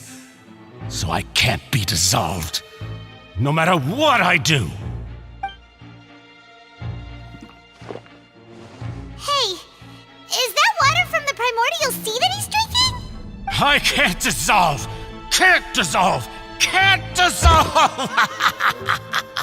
Do you all see? I can't go! I can't follow! So if I can't go where she is, what choice do I have but to try to bring her back? I did all of that, and in the end, that accursed Callus still got the better of me. I spent my entire life living on pins and needles, only to get stabbed by his idiot daughter at the very end. The suspect is exhibiting signs of mental distress. Guards, please restrain him. Don't touch me! Don't anybody come near me! I still need to save Vinier. A promise. We made a promise. Vinier, please, Vinier. Don't think badly of me. At this point, the verdict of this trial is clear. With Mr. Marcel's conviction, the charges against Mr. Tartaglia. Fine by me. I was in a bad mood, but after a show like that, I'm actually feeling pretty good. Traveler, please submit all the evidence you have collected to the guards. The man now known as Marcel was originally named Vacher and worked as an adventurer with his partner and lover Vignier. During an underwater expedition, Vignier accidentally came into contact with water from the primordial sea and was dissolved in front of Vacher as a result. Vacher learned of the primordial water's existence through the work of others and began to kidnap young women for research, with the goal of discovering a method to restore Vignier back to life. To cover his tracks, he invented the new alias of Marcel and began to operate a business in Poisson. During the course of his research, Vacher discovered that a diluted concoction of water from the primordial sea can induce feelings of euphoria, and began to manufacture and market synth. However, as he accumulated wealth to fund his continued research and expanded the scope, he came into conflict with Spina di Rosula.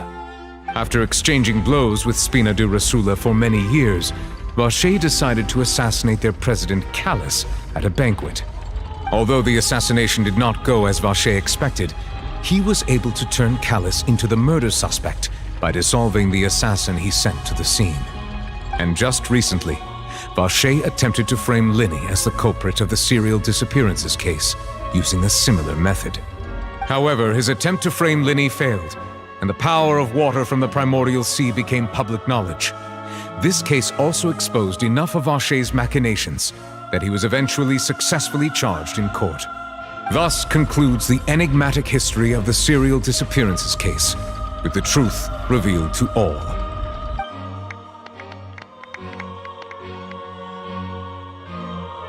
The Oratrice will now deliver the final verdict regarding the charges against Mr. Vacher.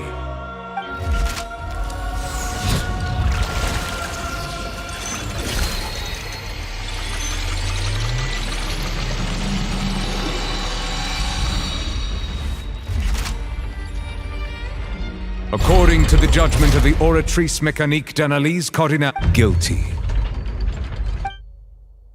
Guards! Take Vacher away. Good. It's what he deserves. With that, the serial disappearances case is over now. We really just witnessed history. Who would have thought the true culprit would be such a polite and well-spoken guy? He's hurt so many innocent people, and now he's finally getting what he deserves. Huh? Are you okay? Demoiselle, you were absolutely brilliant. The day our late boss had always hoped for has finally come. You can rest easy now, knowing justice has been served. Yeah. It's finally over. It's all thanks to you guys. And my partner. See, Papa? Spina di Rosula's still doing well with me at the helm. Well now, hasn't this been a most delicious piece of drama? The villain has been caught, justice has been served, past wrongs. Since it's been such a great show, I'll just let the false accusations against me slide. Either way, I've still got some business to attend to. So, if you'll excuse me... Please wait just one moment, Mr. Tartaglia. What now? None of this has anything to do with me. According to court protocol, since this trial was initiated due to a charge against you, a verdict must also be made regarding the initial charge before the trial can conclude. Oh, come on. Is this really necessary? Haven't you already— Please respect the laws of Fontaine. This has always been the rule. All right, but this sure is a lot of hassle. All I need to do is stand over there, right? Let's just get this over with. Through evidence presented in the public trial that was just held, it has been established that Mr. Tartaglia has no direct connection to the serial disappearances case. The guilty party has been identified, and thus it is logical to suppose Mr. Tartaglia is innocent of the charges. We now turn to the Oratrice Mécanique d'Analyse. According to the judgment of the Oratrice Mécanique d'Analyse Cardinal, Mr. Tartaglia is guilty. What? Hey! That's not funny! Didn't you just say— What's with this verdict? Is your justice machine malfunctioning? Huh? This has never happened before. The Oratrice actually returned a different verdict from the Chief Justice. I mean, have you ever heard of an innocent Fatui Harbinger? Do you think the Oratrice might have just convicted him on general principle? But weren't the charges about the serial disappearances case? No matter what else he's guilty of, it shouldn't affect the verdict. The judgment of the Oratrice Mécanique d'Analyse Cardinal is, by law, the final verdict of the court. We must accept the guilty verdict. Guards, please take the suspect into custody per court protocol.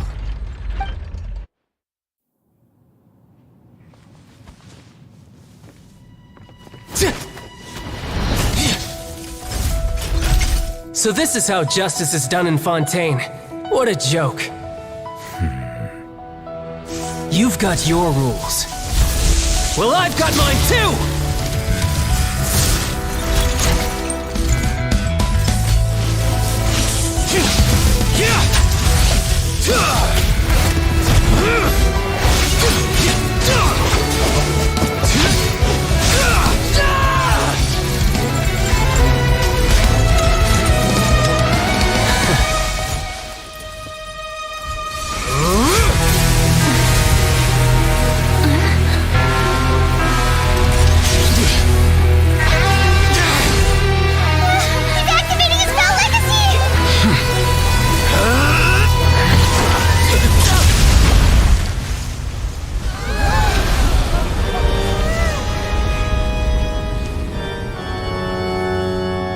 I am sorry.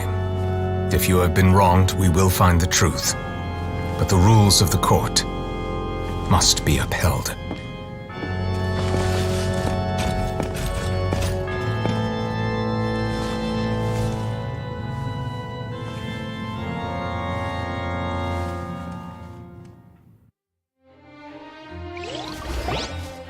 Hey, Monsieur Novelette, what's going on? Shouldn't they have been cleared already? Apologies. This is also the first time I've encountered such a situation.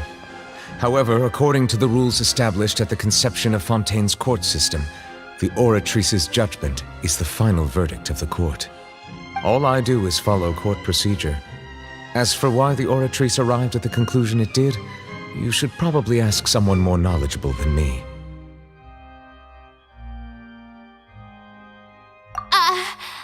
Why are you looking at me?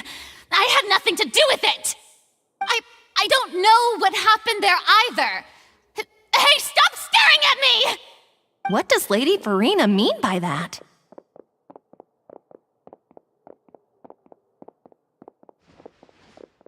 She says she has no idea either?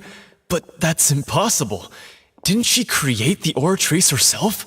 Yeah, so are the verdicts reliable or not? Can results like this really be called justice?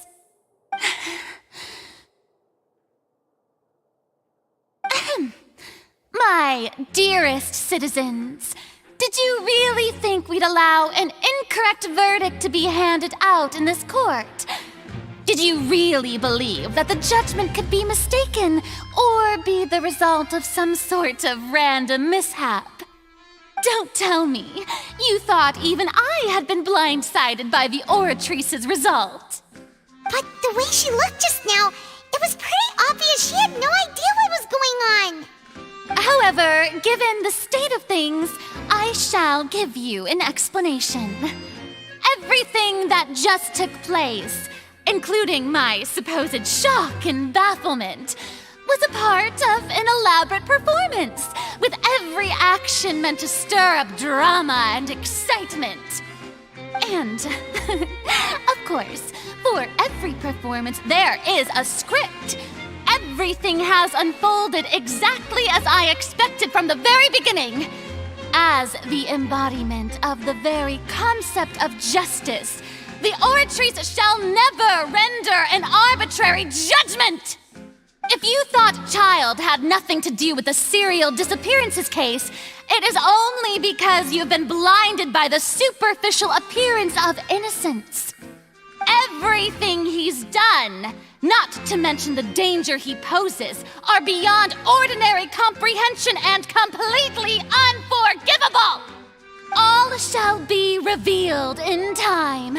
you will come to understand my noble intentions, as well as the absolute correctness of the oratrice's verdict.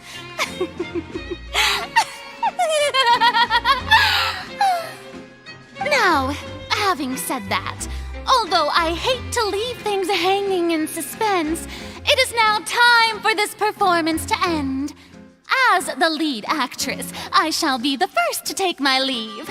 Toodaloo! So she chose to make her escape after all, did she? So you're saying we shouldn't put much stock into what she just said? She probably just put on that performance to save face. As for the truth, it's unlikely that she actually has any idea. However, please be assured that I will continue to investigate this case in a personal capacity. Just as I promised, if the judgment has been incorrect, we will do our utmost to clear his name. All right. Even though we feel pretty badly for him, we'll take your word for it for now. After all, he's done plenty of bad stuff, so he should have known he'd go to prison someday, right?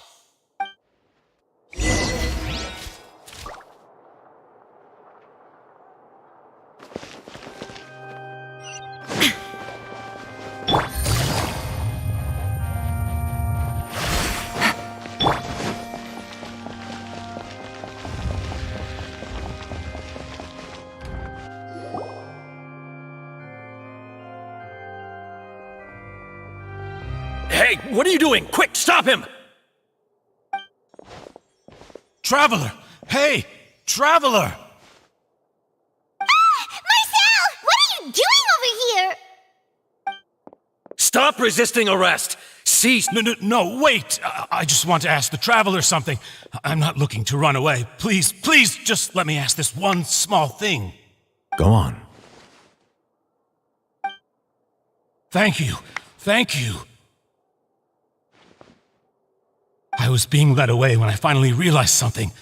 Where did you first hear the name Vache? I erased all records of that name. So, unless... Are you still trying to prove your innocence? Give it up. You've already been convicted. Really? You did? You're sure? You met her? But how could that be? How did you manage to do it? The Fountain of Lucine? Then she's been so close to me all along. And I just never... Please give me a chance to talk to her again. Just let the Traveler take me to the fountain to see her one last time. This is the last request I'll ever make in my life. You can do whatever you want to me afterwards. I don't care. What? Give an inch and you want to take a mile? Do you think serial killers get to make requests like that? Paimon agrees. Why should we give him what he wants when he's only done a ton of super terrible things? This request, is it worth as much to you as your life? Of course! Wait, no. It's worth even more than my life. Humans. Will they betray the instinct to live just to satisfy spiritual needs? Very well. I will grant your request. Your Honor, I will go with him. You do not need to worry about any escape. In that case, I shall leave him in your most capable hands, Chief Justice. Thank you, Your Honor.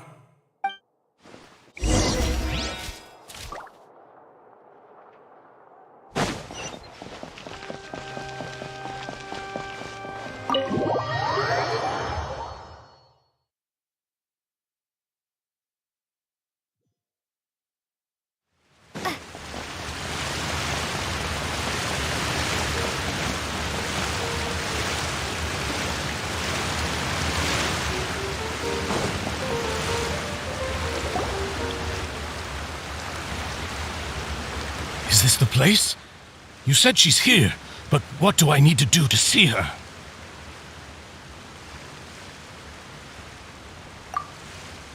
Yeah, and even Paimon could hear her after drinking that thing. Didn't you just drink a lot of it on the stage as well? Oh, in that case... Vache! Ah! Yes, that's it! So you heard it too! Vinier, it's me! It's me, Vache. Vache? Vache? I'm here! I'm here! Where are you, Vignier? I'm coming for you. I'm finally here for you. Hey, wait! Be careful! Hey, wait! Vignier, is that you? It's me, Vache! Vignier! Vache? Why did you come? Didn't I say? You don't need to look for me.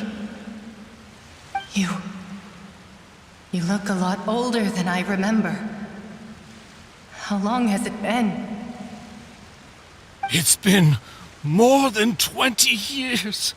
I've suffered for over 20 years since the day you left. All this time, only the thought of bringing you back has kept me alive. Nothing else mattered to me.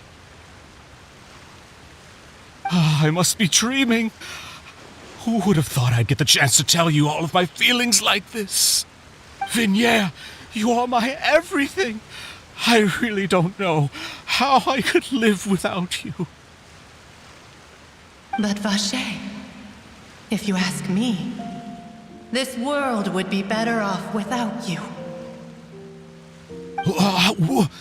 What are you saying? If not for you, I would have finished my law degree and probably become a top-tier attorney one day.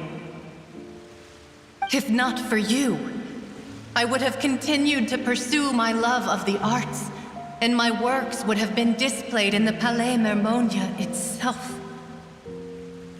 If not for you, I would at least have been able to take care of my mother. And she would not have grown old and died alone, with nothing but the tears on her cheeks. It's all because of your selfishness, Vache. It's all because of you. You... Wait, you are not Vignier. Who are you? You're right. I am not Vignier.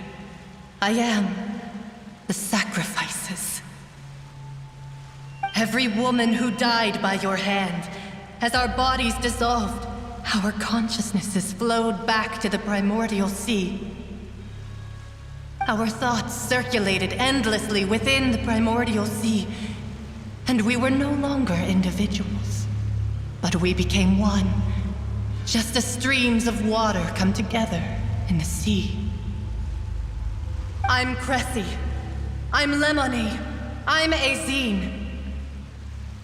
The only one I am not is Vignier. Why? But then, where is Vignier? She doesn't want to see you anymore. Every tendril of her consciousness is avoiding you. This is what you get for your selfishness. Your selfishness robbed us of our lives and our futures. You said time and time again that you'd do any and everything for her. But did you ever consider whether she'd want to see you do the things that you did? If she would despise you for what you became?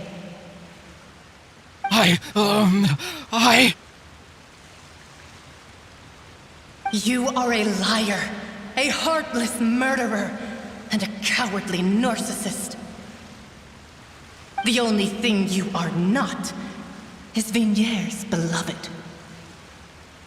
From the moment your first victim died and her consciousness merged with Vignier's, she has had nothing but pure hatred for you.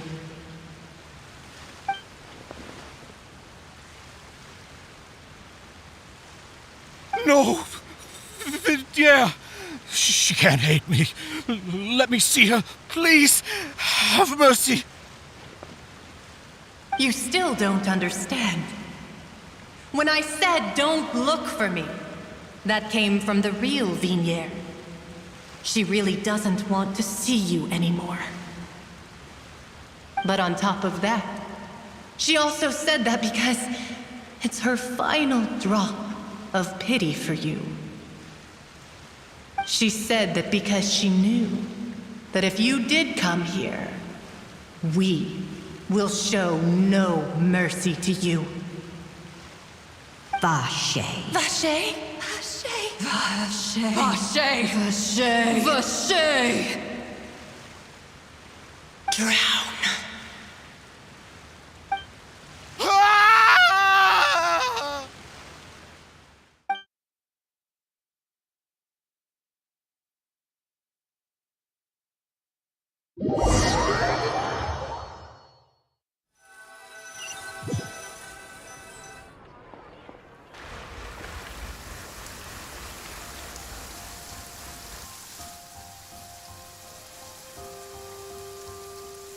Finally, we have some time to do shopping.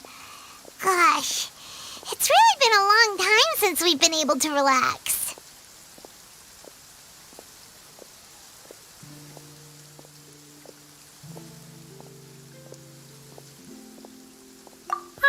Well met, partner. I knew something great was going to happen when I woke up in such a good mood today. Even this weather can't put a damper on the demoiselle's mood. It's a pleasure to see you both again. Oh, hey, Navia! It's been a few days. Paimon's already started to miss you. Oh, now that I believe. I'm easy to work with and always bring home the bacon. Who wouldn't treasure having a partner like me? Sounds like you're really enjoying life these days, Navia. What have you been busy with since the trial? It's just been one thing after the other. I've been making non-stop trips between Poisson and the court since then. Everyone from Spina di Rosula organized a memorial for my father. We never held a memorial when he first died, since everyone knew that even if we held one back then, no one was going to come. This time, though, everyone in Poisson, and even many people from the court, all attended. So his name's definitely been cleared now. That's what we like to hear. It's been the dearest wish of Demoiselle all along. That blasted stubborn fool. I was right to put my faith in him. I'm so glad I didn't give up on the case all those years ago. Oh, by the way, I ran into Charlotte just after I left the memorial service. Well, maybe it'd be more accurate to say I knew she would be there, and there was no way she'd just let me go. Huh? So you know Charlotte too? The Charlotte? Journalist from the Steambird? Yeah, way back when I first became the president of the Spina di Rosula, she was all over me. Wouldn't take no for an answer. I believe the story was called The True Heart of Darkness, Secret Tales of the Yellow Rose. To be fair, though, it was a really flattering feature. So, we've been on pretty good terms ever since. She was trying to lean on our friendship to get me to do an exclusive piece on the serial disappearances case. Oh yeah, she told us about that. She's always been super interested in that case, so now her wish has finally come true too. Anyway, I told her to make sure that when she writes about you guys entering the opera house with the critical evidence, that you both sound really cool. Now that's another thing to look forward to. We trust Charlotte's skills with a pen for sure. Oh, and in other news, I also took Clarande out for a meal. Oh, are you two on better terms now? Oh my god. While you were investigating Vache's headquarters, Clarande gave testimony on my father's behalf. It was thanks to her that we were able to turn the tide. I wanted to thank her. I mean, there's also no point in being awkward all the time, so we took the chance to reconcile with each other. Oh, that's great. Paimon also thought Clarande wasn't actually a bad person. It's always good to have more friends. Anyway, now that the case has finally been solved, perhaps it will slowly begin to fade from the public consciousness. Oh, actually, there's still one last thing I need to do. What is it? I should pay a visit to my father's grave and tell him the truth of what happened, as well as how it all ended. And on top of that, just how much people still look up to him to this day. That includes me, too. Miss Navia. Indeed.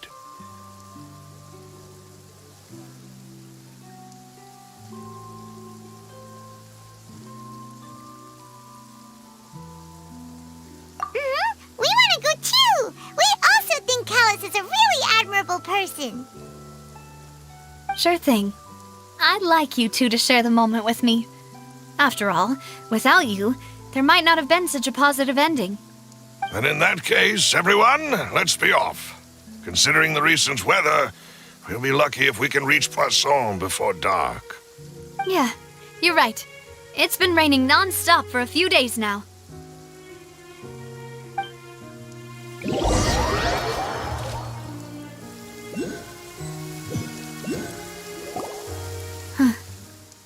This is where my father's grave is. To be perfectly honest, even I haven't been back here for a long time. Huh? There's someone there already. Wait. That figure. It can't be. Isn't that Nervalette? Why would the Chief Justice be here? Huh? Navia?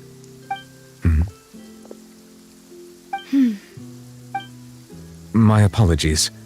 I should have asked before coming to pay my Don't say that. Sorry about that. Oh, I was trying to say there's no need for you to apologize. I wanted to show my father how much I've grown. But still, I doubt I've grown to the point that even the Chief Justice would feel compelled to apologize to me over and over. In that case, I will stop apologizing for now. You really could use some pointers on understanding human emotions, Monsieur Nervalette. In any case, why did you come to Poisson? Well, ever since that day, I've been turning a question over and over in my head. Just what is justice anyway? There was once a time when I didn't want to believe that there could be anything more important to humans than life itself. Oh, rather than that, it's probably more truthful to say I didn't believe humans were capable of resisting the most basic instinct of living things, that they could rebel against their own nature, or consider certain things to be more important than their own lives. Which is also why I didn't stop your father from beginning that fateful duel. I believed that a truly innocent man would never throw away his life like that. That there was nothing, should have been nothing more important than one's own continued survival. But Mr. Callis proved me utterly and decisively wrong. If not for his sacrifice, the serial disappearances case would have remained unsolved to this day. Mr. Callis made the choice he did for his daughter, for his associates, and for many people completely unrelated to him. And in the end, from a certain perspective, one could say that he did it all for the sake of justice. A justice that's higher than life itself. So, you asked me why I came here. I just wanted to say my apologies to Mr. Callis in person. I should have noticed all of this much sooner. This regret has filled me with a sadness that has haunted me for days. That high and mighty chair in the Opera Epiclese indeed insulates one from many important things. Spina di Rosula, thank you so much for your hard work and perseverance. I'm sorry for being mad at you before. So, you're actually one of those types that's cold on the outside, but pretty thoughtful on the inside, huh? That reminds me of Silver, one of my guys. Sorry about that. Self-expression is not one of my strong suits. Didn't I just say you don't need to apologize? Ah, so Navia and Nervalette seem to have made their peace as well. Let's not disturb them for now. We can wait till after they're done.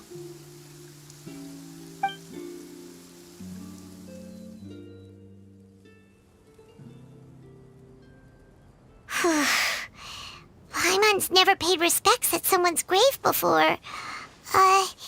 Did Paimon do anything rude there? Huh? Oh, Paimon didn't know that was a thing. But Paimon doesn't know what she would do if she can't fly.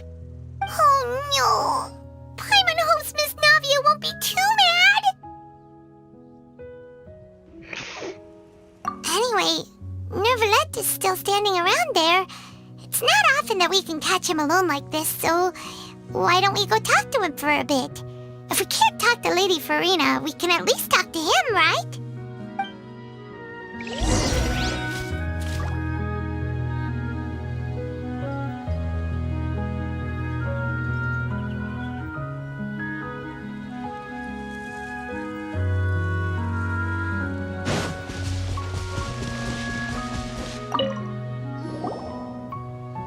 Oh, it's you two. Did Miss Navia invite you to come pay your respects to her father? Mm-hmm. We ran into Navia on the streets today, so we just followed her here. I see. Then is there something that I can help you with? Well, it's pretty hard to run into you like this since you're usually super busy.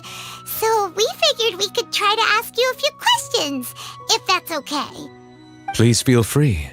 Though outsiders, you helped us solve one of the greatest mysteries in Fontaine, and it would be my pleasure to return the favor.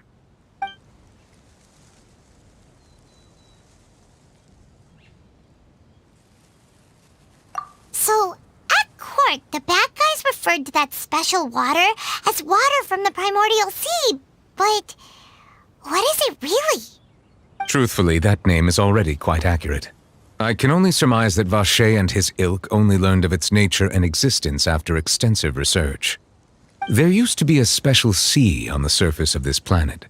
The nature of its seawater was rather different from that of the sea we know today.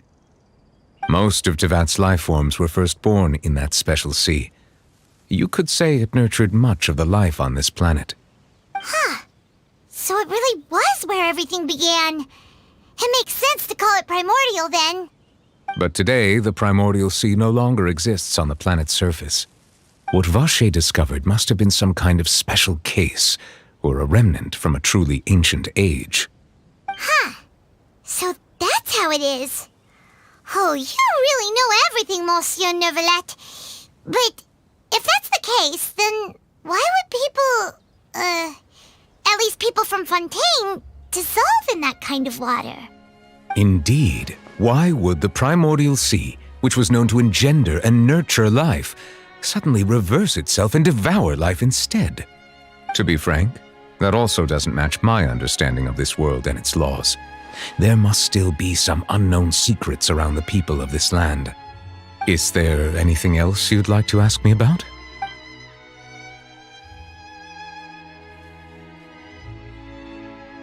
That the sea levels will rise and everyone will be dissolved in water, leaving Farina crying alone on her throne, but the sins of the people will be finally washed away for good. Does that appropriately summarize the version you've heard? That's right! It was Linny that told us back then. And that about covers all the main points. Yes, up to the present, I think we reached a point where we have no choice but to confront this prophecy directly. Rumors have it that this prophecy is rooted in the last words the former Hydro Archon left to the world before she passed away. A prophecy? Of the former Hydro Archon? Wow. This is the first time that we've ever heard of it. 2 parts of the prophecy have already proven correct. The rising sea levels and the ability of the people of Fontaine to be dissolved. We should be more vigilant and stay on the watch for further signs. Speaking of the prophecy, Farina has also always taken it quite seriously. Indeed, she has been collecting information and intelligence from across Tevat for this purpose. If the rumors were true, then perhaps this prophecy is the conundrum left to Farina by her predecessor. But with Farina being the way she is, can we really trust her to solve it? Is there anything else you'd like to ask? My apologies. My investigation has still not reached its conclusion. However, I still believe the judgment of the Oratrice was not rendered arbitrarily. Huh? But you also said you thought he was innocent. For many years, I have been quite aware that the Oratrice does not simply mechanically repeat the verdict that I give on each case. As a divinely created mechanism, the people's unified faith in the concept of justice is integrated into it. Not only can it produce the incredible power of indemnitium, but it likely also possesses other traits, such as self-awareness. Which is all to say, I have been prepared for a situation like this for a long time. told us that he heard a human voice from the room where the Oratrice's core is stored. I was not aware such a thing had occurred. Perhaps that could serve to prove my conjecture. I will add that to the list of items to investigate. In any case, I am inclined to believe that the Oratrice does have a methodology all its own. We just do not have enough information. Based on Farina's reaction, I doubt even she had any idea what was going on. She managed to bluff her way through it, though, with her time-tested twin tricks of bravado and drama. While we do intend to get to the bottom of this, for now, we regret to say that the Fatui Harbinger will just have to bide his time in the fortress of Meripede. If we did incorrectly convict him of crimes he did not commit, we will most certainly compensate him to the fullest extent allowed by the law. If you ask Paimon, the only compensation he'll want is a no-holds-barred fight with you. Is there anything else you'd like to ask me about? Your sibling, another blonde-haired traveler. I'm sorry, but I've never seen anyone who matches that description. If he ever stepped foot in Fontaine, I'm sure he followed our laws to the letter and had no reason to appear on the stage of the opera Epiclese. Is there anything else? Very well. It was my honor to provide you with what answers I could. I very much enjoyed conversing with you. It will soon be time for me to leave this blissful tranquility behind. You really are super busy, Monsieur Neuvillette. Paimon thought you only came here to pay your respects today because you had the day off. Crime and villainy do not have the day off, and so justice must work around the clock. All right. You've got a point, huh? Paimon just noticed that the rain has stopped.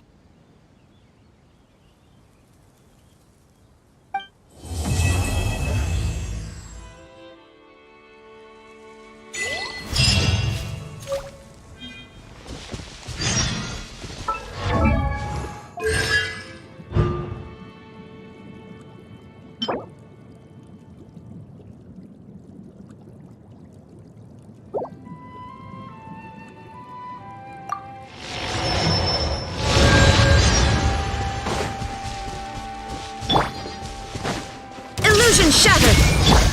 Out of my way!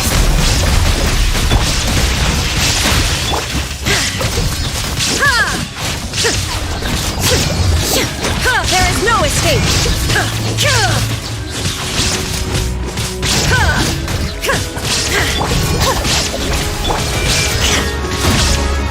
Shine down!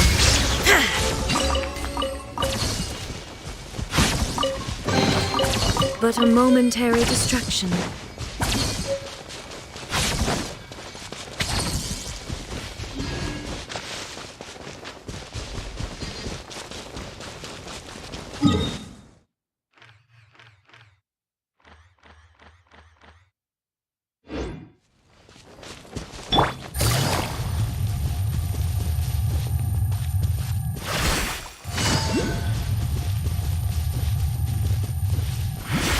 Take it easy.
Take it easy.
Ad Astra.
A pleasure to be working with you.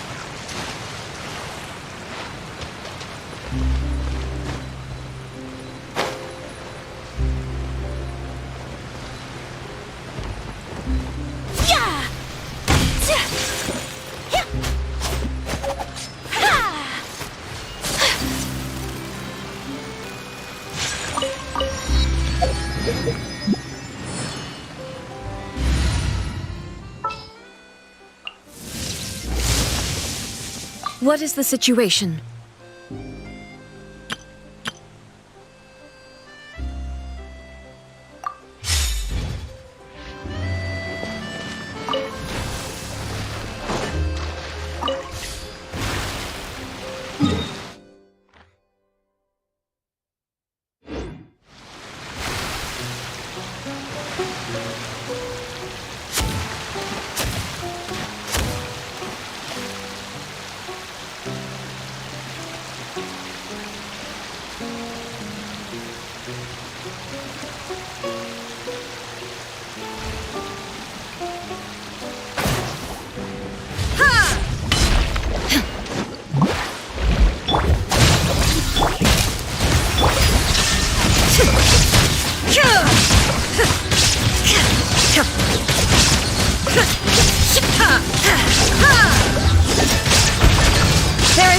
escape! Stand with me!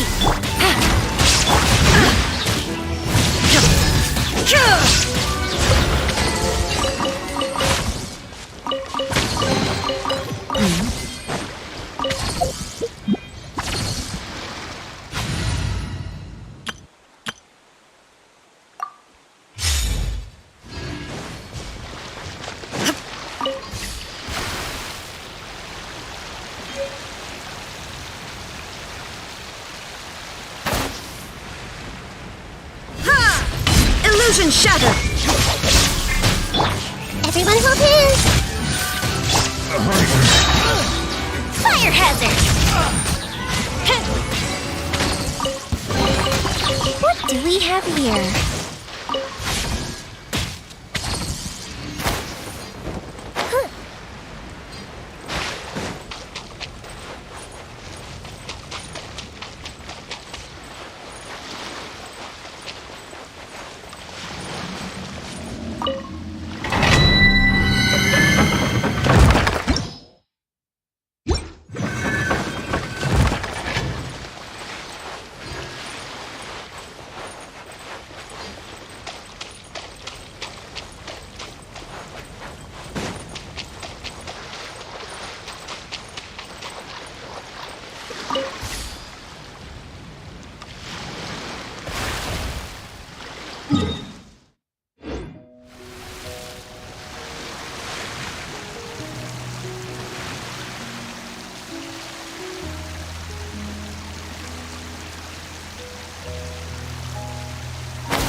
Settle this.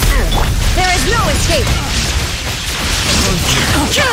Become hunted. That tingle?